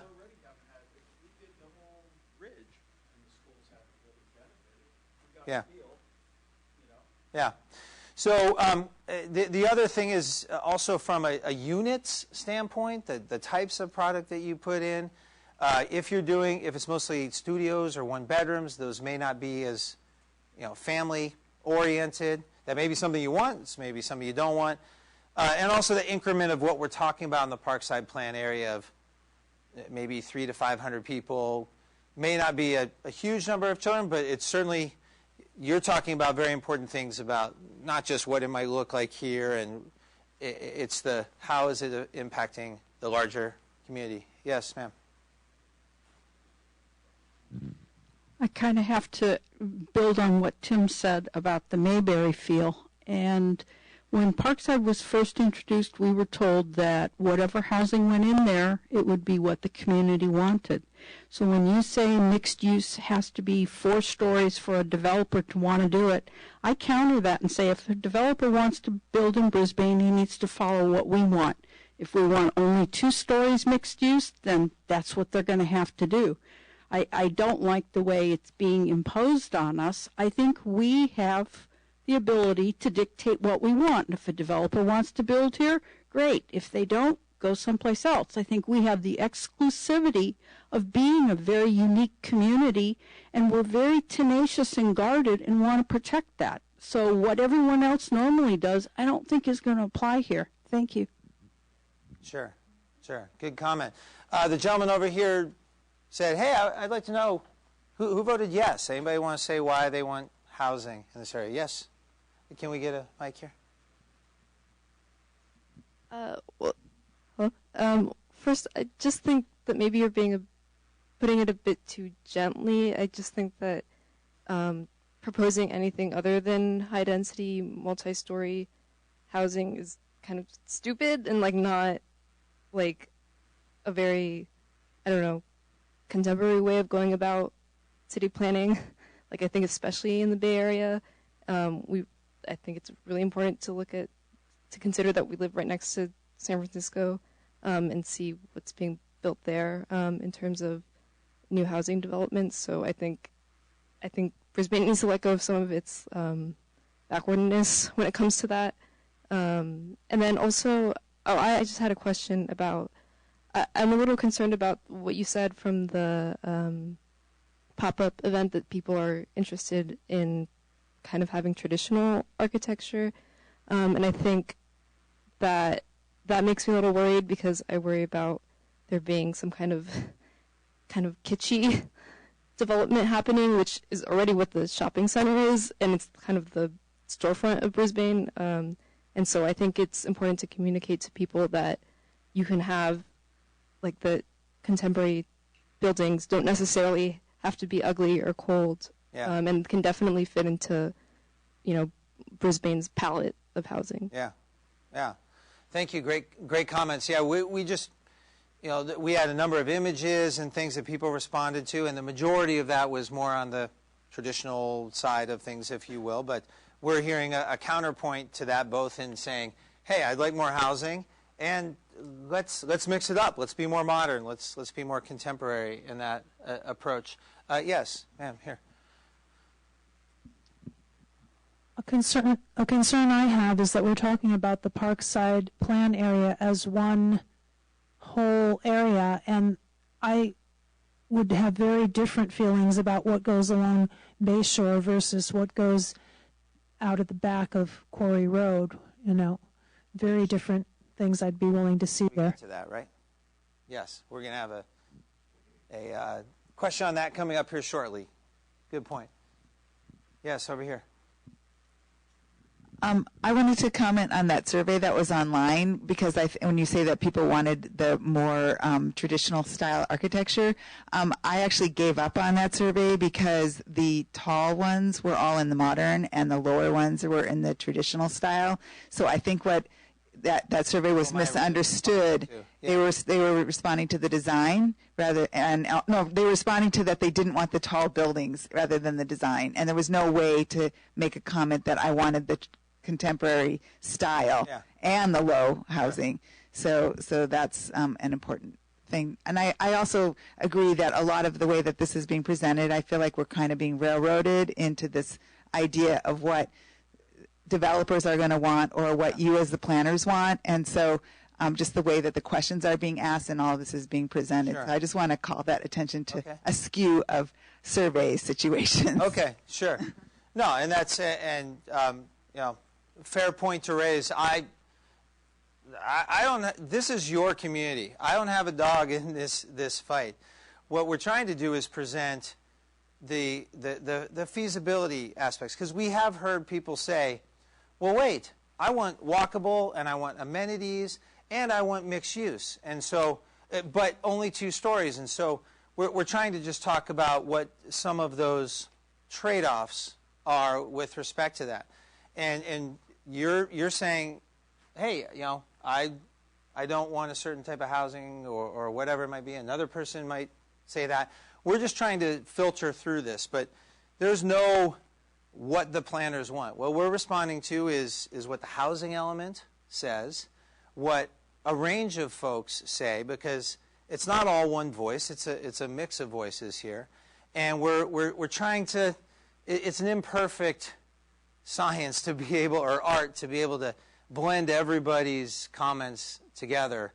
So we have to just kind of work on this iteratively and have these discussions. And then people say, well, what's that mean? I just don't want 4 stories, but I want this or that. But what does that even look like? And so we're trying to just tease some of this out through some of the visuals. But there's no slant in the approach. This is for the community to come up with and to educate and figure out together. That is very authentically, from our standpoint, working with staff, it's absolutely true. So let's talk about here then what your primary concern might be.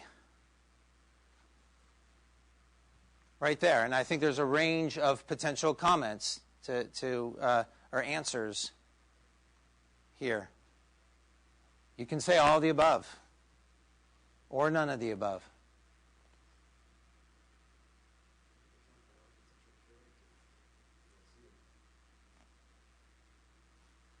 Tom, what was that comment?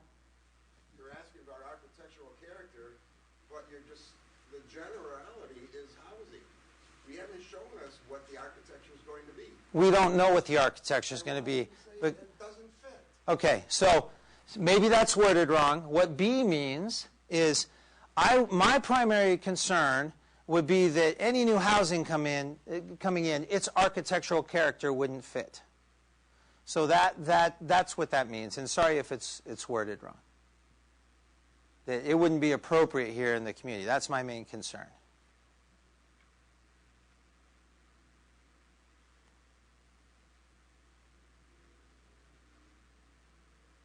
All right, I'm going to close the polls soon. Anybody else want to chime in here?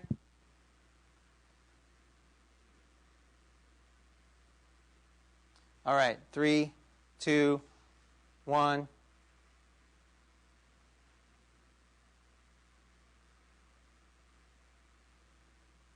All right, so primary concern it's across the board in each of these areas, but a fair number of folks said, I'm concerned about all of these different things. Wrong location, might be too tall, or none of the above. People aren't concerned. Yes? I don't need a mic. I just want to say that... We're recording this for TV, so please, yeah. I just wanted to comment that I picked G, all of the above, not because I'm concerned about all of those items, but because I'm concerned about several of those items. I don't know if it's a possibility for future to be able to choose A, C, D. Yeah, and we talked about that a lot. If we do that, then there are literally 46 answers. So it's imperfect. Yeah. We're just trying to get some gut reactions. There is no, and I want to say again, because there's a certain percentage up here, okay, everybody said this, that's what it is. No, we're just trying to, again, filter these things and have further conversation. It starts to maybe lean us in some directions, but there's so many more things to go through to get us there. So that's part of the survey methodology. I appreciate the thoughts there. And then I think there's the last one in housing, although, did we have housing? There's location. Okay, yeah. We have a number of different questions to continue through. So I'm gonna pick up the pace, and it's good conversation. But who would you most like to see living in a new area in Parkside? If housing comes in, this is who I would like it to try to be for. Because different housing can be related in different ways. Senior housing is different than trying to create housing with 3 bedrooms for young families in it. So who would you most like to see living in new housing in the Parkside area? Closing the polls. 3, 2, 1.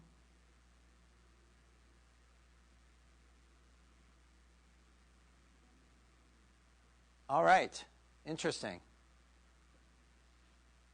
So maybe if you said none of the above, it's you don't want any housing in the area at all. That's probably something that you could draw from that conclusion. But all of the above, it's, hey, maybe we want a mix of people living in here.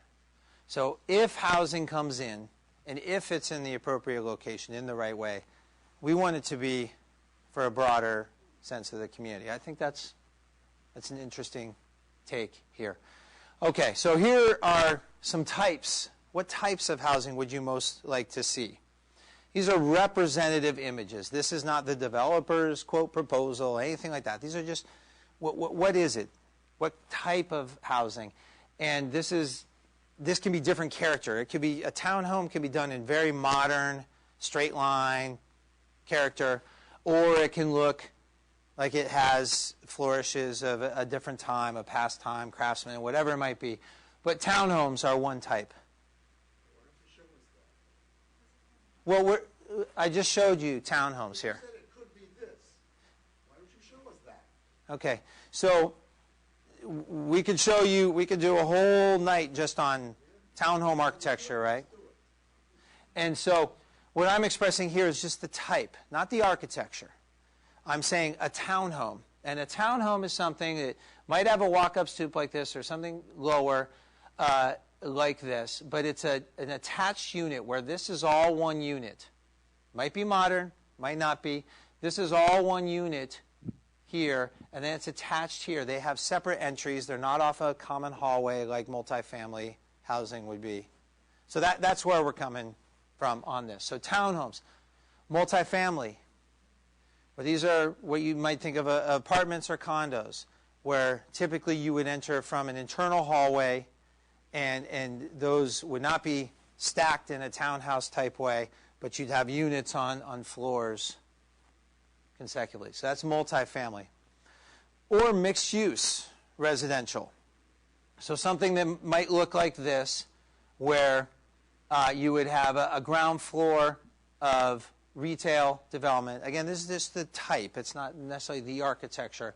There might be a cafe or some sort of retail underneath with housing up above. Now, this is the type, keeping in mind that a developer probably would not develop this particular building here because they would want to have another story or two probably of residential up above. But it's a type of housing where a mix of uses, where there's somebody living above a ground floor office or retail space, something like that. So you're just eliminating single families flat out because you can't get the density? Single family housing development would not be feasible in this area. For who? The developer. Well, it just wouldn't be built. Single family housing would not be built in this area right here.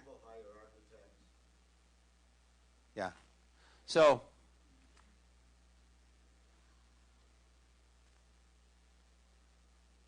here we go. Polls. Closing in 3, 2, 1.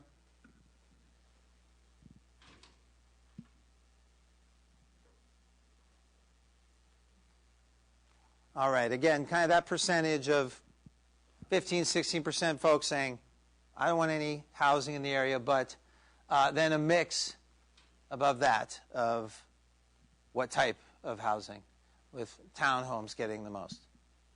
All right, where would you most, this gets to your question, sorry it took us a while to get to here, where would you most prefer to see new housing if it were to come in the area? So along this area, Park Place, the Brisbane Village area, shopping center rather, Park Lane, back in here where the hillside comes in, or maybe along Valley here.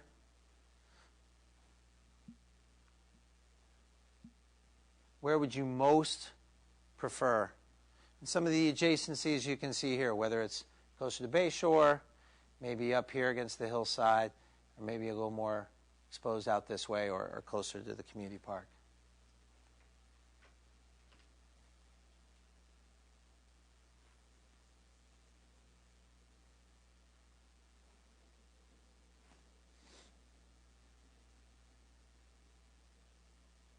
All right, closing the polls.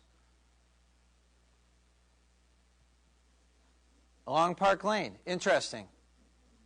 That's sorry? Oh, I'm sorry, Park Lane. I meant that. This is Park Place. Park Lane. Okay, so back in that area, why is that? Who voted for that, Park Lane? A lot of you did. Yes. Well, it's when you're looking down on the town from up above, it's set aside, and we're not going to be looking down on whatever development is going to be there. So keeping the view of the town on the lower part of the town as minimal as possible. That was my getting it. You still have, if you're going to put housing in, that would be where I prefer. All right, great, thank you. So we have about 15 more questions left, and we have about 10 minutes left. And so I'm going to ask that maybe we can go, is it okay if we go over time, 10, 15 minutes, is that? All right. And we want to be cognizant of your time, but this is really useful, and I am going to go more quickly here. So an important question here, and this is yes, no, hey, forget it, but would you be willing to consider higher density housing in the appropriate location if it created housing at more affordable price points? Doesn't mean it would happen, or you're going to make it happen. It's would you consider it? That's all. And you can say no, and we can put this to rest if that's what it is. Or maybe. Or yes. But let's see what the responses are here. I think we had a few folks leave. All right. So nearly half of the folks left say that, yeah, I would maybe consider that. If importantly, it helped to create some more affordable housing in the community, at more maybe workforce housing type price points. Yes? If we started with a maximum number of votes at 27, and if I'm reading correctly, we have 22 votes here, half the people have not left. I said the people that are left here, that are... Then I didn't hear you correctly. Okay. So, and then sizable number, 32% say no. Some say maybe. All right. Now, along those lines, we have to get to the root of this. That's why we're asking these questions, and it's important. Would you be willing to consider it at a higher density if it created maybe some more urban design opportunities and reduced parking? That is one thing we heard from folks when we were at the pop-up. They said, hey, I don't want to look down Visitation and see a bunch of parking lots and things down there. I want to make sure that whatever we see is good design. And I think that's a really important point. People have also said, hey, I don't want to necessarily see housing right down there. So, if it was in the appropriate location, and maybe it's back along Park Lane, where that building height is mitigated because it's up against the hill and we don't see it as much coming in, would you be open to this? So we have 17 responses. Anybody else want to respond here? All right. Closing of the polls.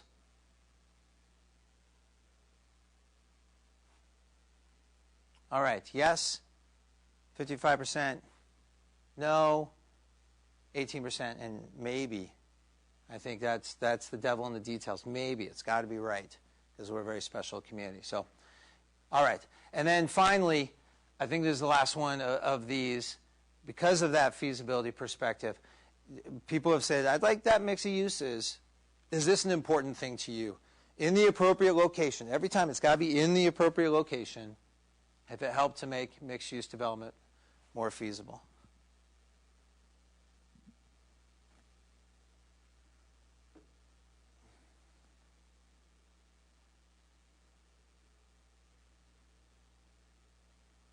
All right. One more here. There we go.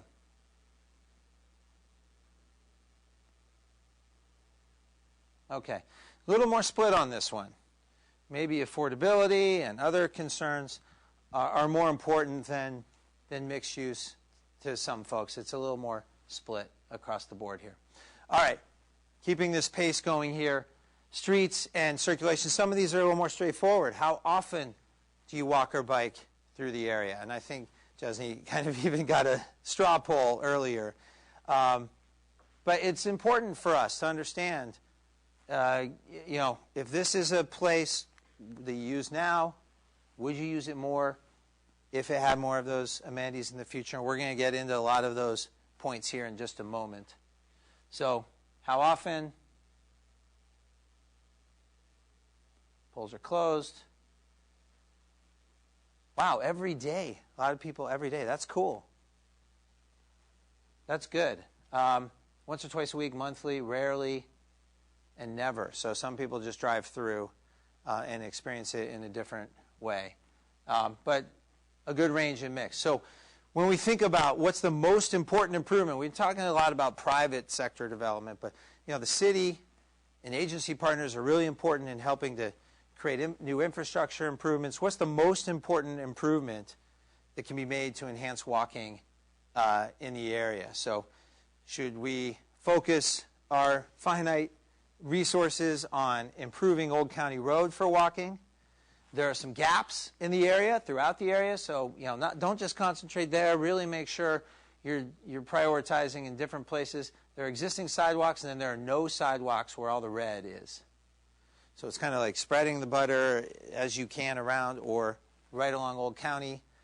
Improving access to Village Center, or the Brisbane Village Shopping Center. There's that crosswalk across here. I don't know how many people navigate that. Does it need to feel safer? Would you walk there more if it felt like it was a place that was more enhanced? Or the intersection of Old County and Bayshore. So what is the most important improvement that can be made? And you can say all the above or none of the above, but it would be nice to get a sense of prioritization here. Polls are going to be closed. A couple more left here. All right, 3, 2, 1.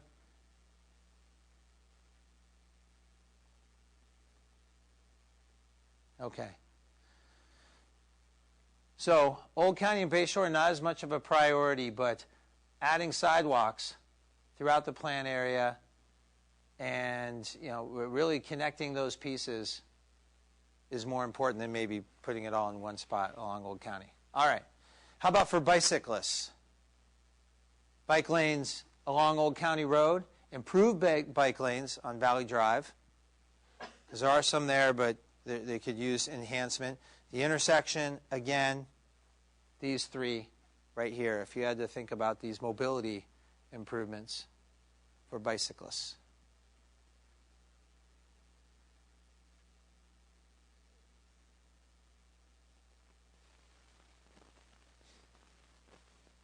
All right.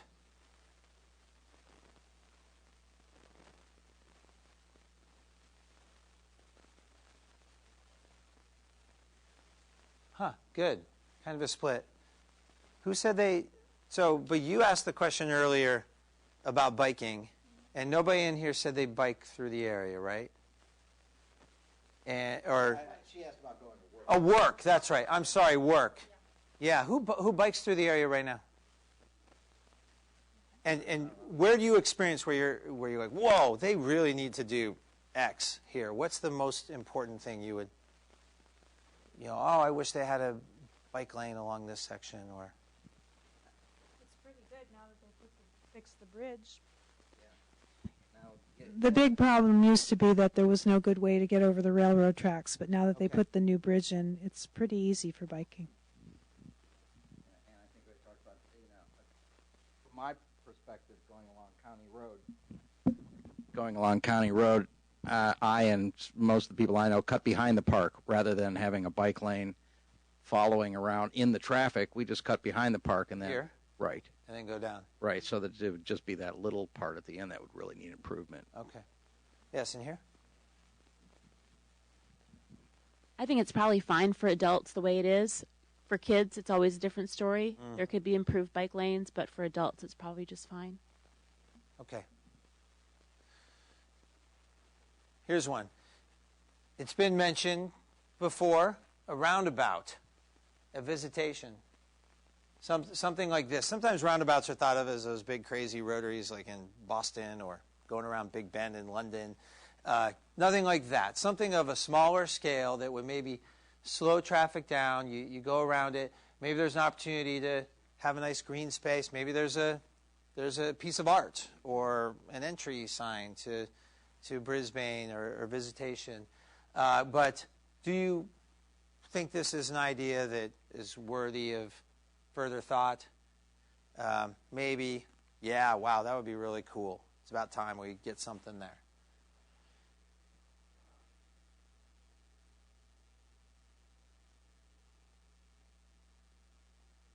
And no. Let's not put our eggs in that basket. We got bigger fish to fry here. Yeah, pedestrians at a roundabout, that can be part of the difficulty because the cars, they get to flow through.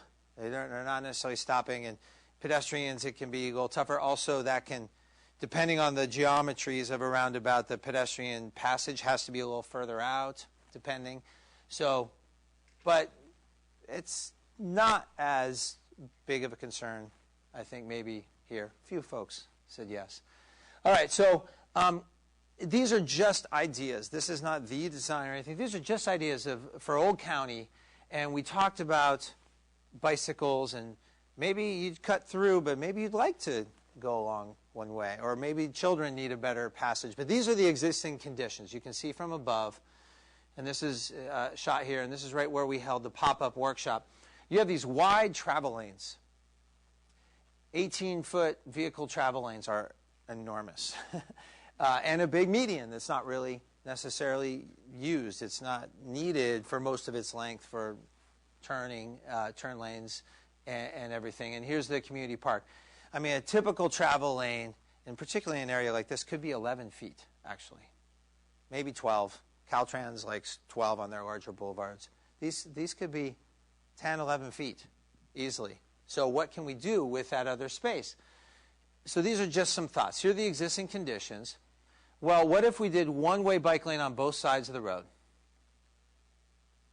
Parking on one side that maybe had it next to the community park, maybe, and then we have a gate in the fence or something, and a buffer for the bike here, and then there was a vehicle level, or you have it on this side or this side. Really, this could flip, and then there's a vehicle travel lane in each direction. That's saying the median isn't really all that needed.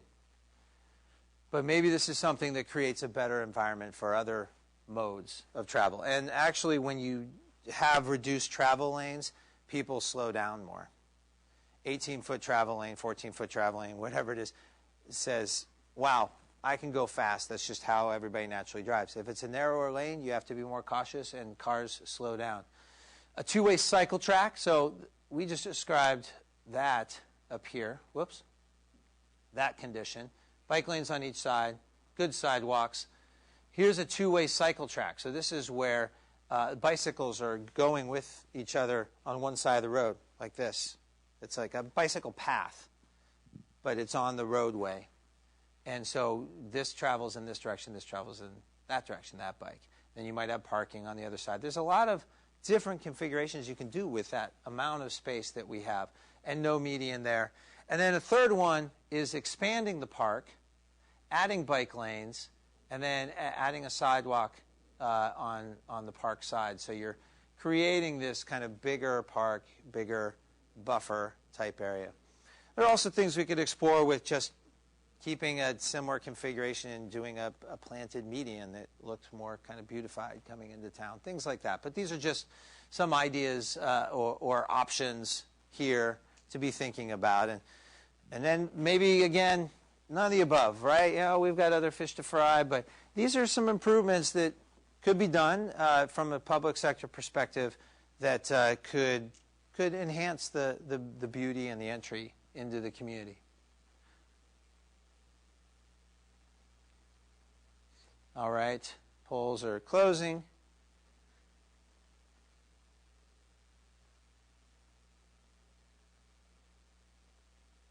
All right. Cycle track doesn't get a lot of traction at the cycle track. Maybe adding lanes, bike lanes in some manner. Who voted for A or C here? Okay. And any particular reason? I don't like the idea of having parking. Okay. At all on Old County Road. Okay. Period. And why is that? I just think it would make it ugly.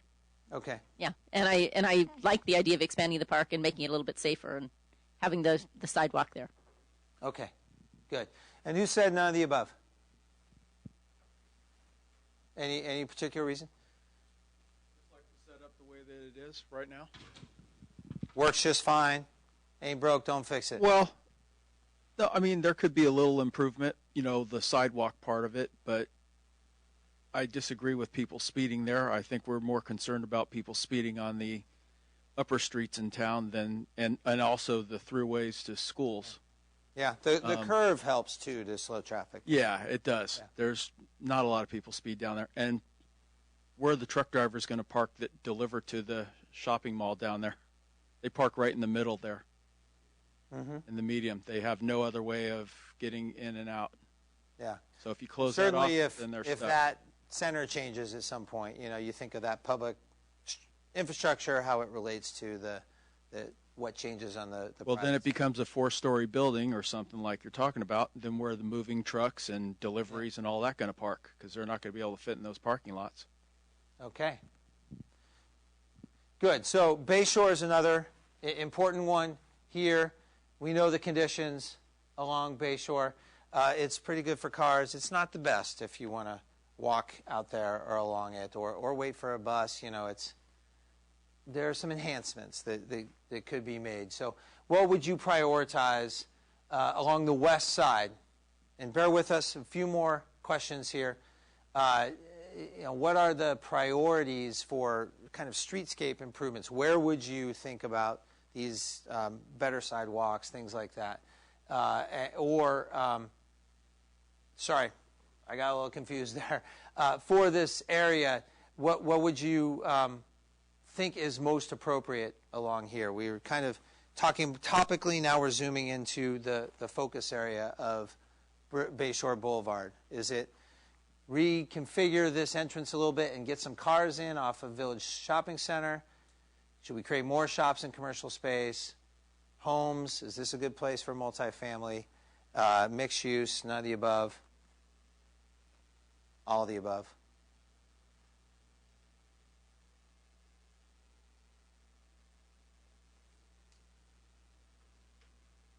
All right.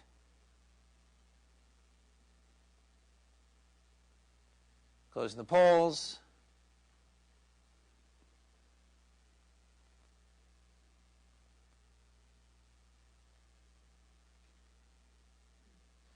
Yeah. Do something along here with the shops and commercial space, and particularly that entrance. Mixed use, not really seen as something that desirable there. Okay. What's the best use for the other side? There's some city-owned property over on this side, right on flanking Tunnel Avenue. So small-scale, commercial or hospitality. Dog park has been mentioned. And when we say hospitality, that's small, like motel, hotel type space. I think it's a difficult location for that, but there is some visibility there. And it's been mentioned, so we wanted to make sure that was seen as an option there. Something to more visually beautify the area, some sort of gateway, art, small-scale housing. What's your gut reaction? Leave it as it is.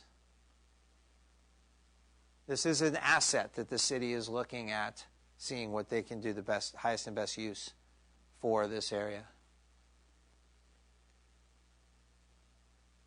All right, closing the polls here.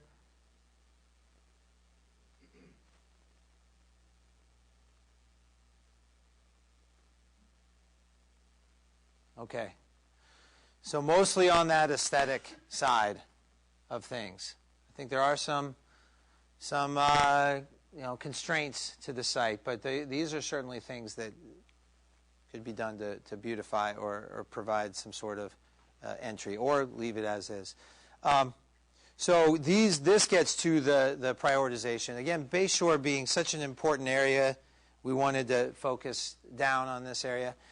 Improving pedestrian facilities and bicycle, encouraging slower speeds, there are some pedestrian islands here that kind of leave you stranded in the middle. And there are some, our transportation consultant said, yeah, there's some ways we could reconfigure that so that cars don't go screaming around, the intersection. We make them slow by going around a bigger turn, which means it's a little safer to cross. And then this relates almost to the last point of maybe beautifying it more visually, landscaping and gateway type features. And then the transit stops along there. I showed you that photo earlier. Would that be something you'd say, all this stuff, we just need to get people to be at a nicer place when they're waiting for transit. So priorities here.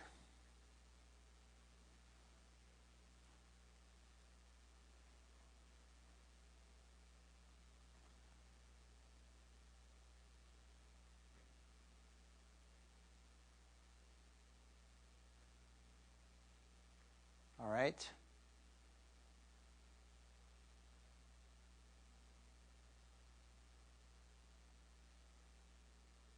All right, more of that beautification. It's kind of a mix of things here. Bayshore is an interesting part of the community, and it's we have to address it on that edge here. So we're going to come back to you with more ideas about some of these pedestrian facilities or enhancements or visual ideas. Yes, a comment here. What's your name again? Lillian. Well, that part of Bayshore is unusual because I would think that most Brisbane people don't drive that section between Valley and Old County, because if you're coming from San Francisco, you turn right on Valley. Yeah. And if you're coming from South City, you turn right on in the main entrance. So between those two traffic lights, most locals probably don't even go. That's an interesting point. So we're enhancing and beautifying for out-of-towners. Yeah. That's a really interesting point. Those travel patterns and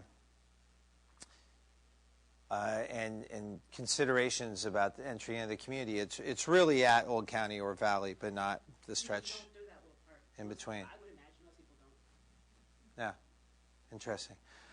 All right, I know we're past our time here, and I'm going to turn it back to Councilwoman Liu in just a few minutes here. But we wanted to go into some just last portions quickly here. Recreation and open space. And I think there are just 3 or 4 questions left. How often do you use the trails in central Brisbane? Every day, once a week. And this includes the Crocker Park Recreational Trail and the Quarry Road Trail. Is this a big part of your experience here? And that's part of how the Parkside plan fits in. It's a puzzle piece in there that we want to make sure those connections are there, particularly if you're using the area a lot. Okay, so a range of people there. Community park, though. This is one that's very visible. What was the name of the what was it called before? The Cozy Cove, that's right. Who remembers the Cozy Cove? Okay. So, for those of you who don't remember, that beautiful community park hasn't been there always. The Cozy Cove was there before. Going back to, what was it, early 80s? Around that time? Yeah. So anyway, we have this beautiful community park. We want to know how you use it or how often you use it. Closing.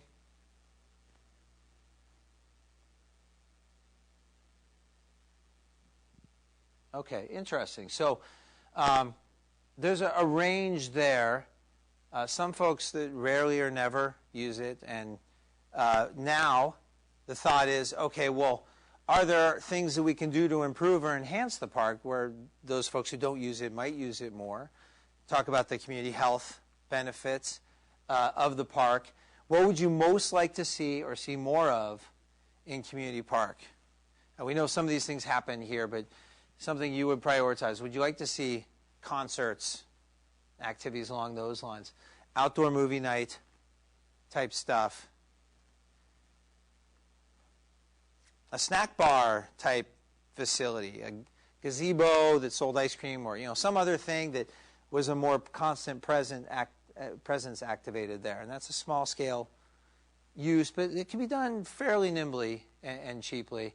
And more festivals or events. Certainly we know a lot happens there. But what would you like to see from a programming standpoint? Anything you would prioritize here, or something else?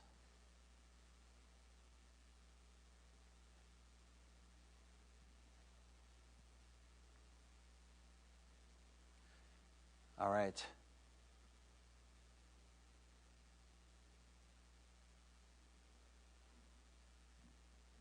Again, a range of things across the board here.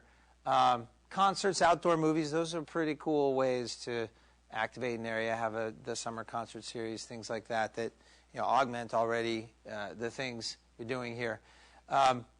Who said other? What other thing would you like to see going on in the park here? Any thoughts? I know there are several folks who haven't chimed in tonight. We want to make sure that if you guys have any ideas, or how did you vote? All of the above. All the above. All right. And you, ma'am? Oh, I did concerts, of course. Concerts. Okay. Yes. I'd like to see one of those like exercise rounds like they have down by the marina in South San Francisco, where we can just kind of pull up on bars and that type of thing. You would like that? Yeah, like that. But it has to be done really well. See how good we are? Yes.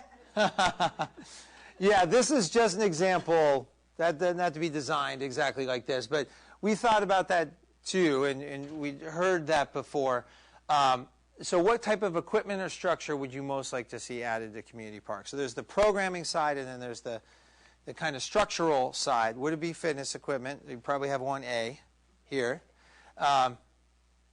Getting kind of fun, like just thinking creatively about park space. There's a lot of stuff being done these days that's not just, well, here's the swing set and here's the slide. It's and let the trampoline kind of represent something else. Just kind of a more creative type of activity that you might want to see in this area. They do this on streets in different places now. It's kind of taken off.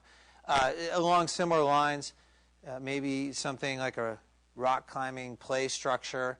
More and more, and Jesney will tell you about the health of children and different activities where it's not what you might traditionally think. It's stretching yourself in different ways. It's playing with water and sand and different elements that get them dirty or stretch their bounds versus keeping them, kind of safe all the time on the rubber surface. Not advocating to hurt children. I have 3 of them myself. But non-traditional stuff is what we're talking about here.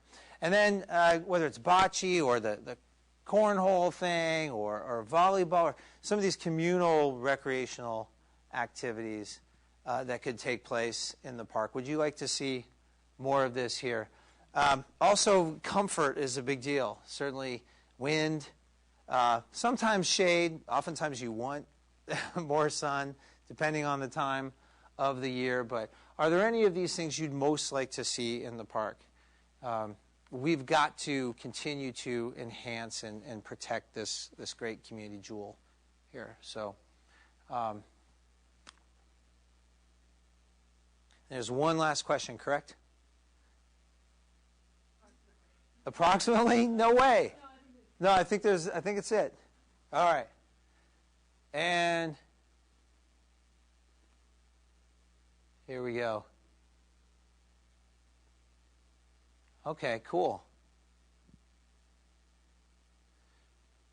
Good. We'll explore this more. One of the nice things is, there's green space in the park, and that's nice for kicking a ball or throwing a football or something, but there's also some other areas that could maybe be activated with a few other things. So we'll look at that more.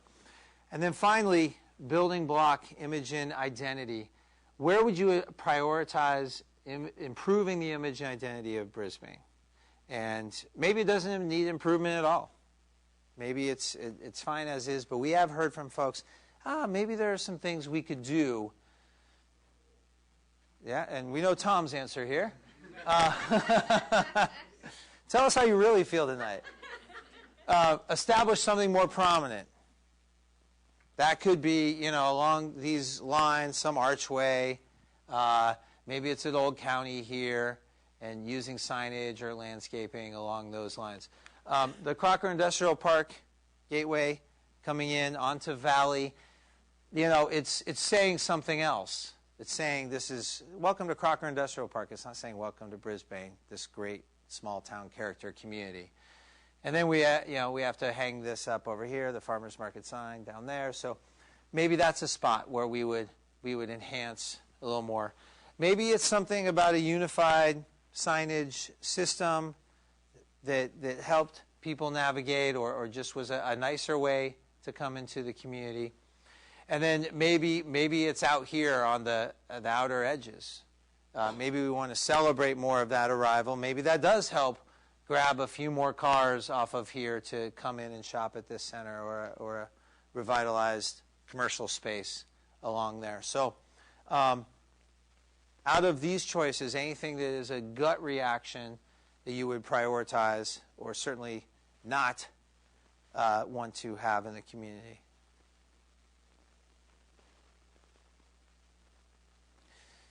And you see here something like the Parkside plan. Tonight we've talked about housing, retail, transportation, visual entry, programming, activity spaces. It's a lot we have to get our arms around. So this is really helpful to just have this input and this conversation. And again, we're partway through the process here.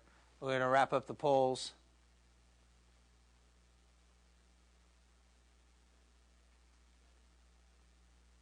Okay, kind of a mix across the board, including none of the above. Is none of the above, what's that from? Is it, hey, we don't need to, we know who we are. We don't need to, say that you're coming into our town. Is it perhaps that? Who said establish a more prominent gateway?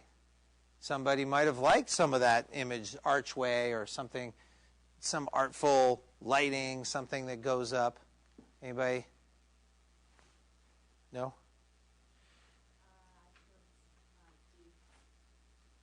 D, okay. So more along... Just beautification of Bayshore. Yeah. It could be resealed, I just think, and just all down the whole road, it's ugly. It is. Yeah. It's got its issues. Yeah, we'll go over here, and sorry, right there, also, sir. Go ahead. I did not vote for establishing a more prominent gateway, but what always comes to mind, and I really love, is when you go into Daly City. No matter where in Daly City you go, you see those beautiful blue signs that say "Gateway to the Peninsula." I love those. I get a big kick out of them. If we could do something really creative like that throughout for all of the entries to town, I think that would be very nice, including down at the bottom by Tunnel. Yeah, great. One more comment here. I don't think signage makes anything attractive. We don't need signage to make our town attractive. You can make it with the architecture and the planning. And planting. Planning or planting? Both. Both. Yes. I agree, and I think that signage, it just opens it up to become dated really quickly, and then we have to live with it for a long time. So, yeah, I prefer to see more landscaping. It's interesting. I saw, and plants are, they're forever, or however long their lifespan. We did a project in Millbrae on their signage system there, and we did a scan. I went around town, and you could tell what era. I did a mosaic. I said for them, look at this. You have 16 different types of, literally, signs. And one was like, I bet that's from 1972, and that's 1988. And you could just tell. And they all said, like, welcome to Millbrae, or downtown this way, or whatever. And so you have to be careful about those sorts of systems. They can be good in certain places, but I know exactly what you're getting at. All right. Can we take a deep breath? Thank you. We are we're wrapping up, and I really appreciate you all staying over time. We know your time is precious. I want to thank the great recorders up here of the notes. Thank you. And I want to thank city staff and on behalf of the city council, who's very interested in this project and is very interested in all of your comments and ideas. We're going to have, we have one more slide left, yeah. Just one last slide to talk about, or 2 slides here to talk about process. As I said, we are moving into the draft and final precise plan stages. So we have this building blocks conversation tonight. We're going to have a concept alternatives report and administrative draft coming out in the next month or 2. Administrative draft, meaning it's draft that we're going to be working with and then coming back with you for a public workshop sometime in the April timeframe. So stay tuned to the community website. Make sure that you signed in out there so we can send you email updates. And then we are looking to wrap this up in the May-June timeframe. That, again, has to go through the whole Planning Commission and City Council process. So there's a lot more opportunity for you all to weigh in as you've done this evening. And next time we hope you get more of your friends, more of your family members down here for even more conversations. So with that, I will turn it back to Councilwoman, and thank you very much. Oh. Well, thank you, Chris, and thank you as well, Jasneet, and thank you to you all for being here and for giving your comments. I think it was a really interesting evening. A lot of great ideas came out. It was very interesting to see the polls and the results from that. So I look forward to everyone staying involved, and hopefully if you weren't here tonight, you can still go online to Brisbane Town Hall, and there will be further opportunities to give your input. So thank you, and stay tuned.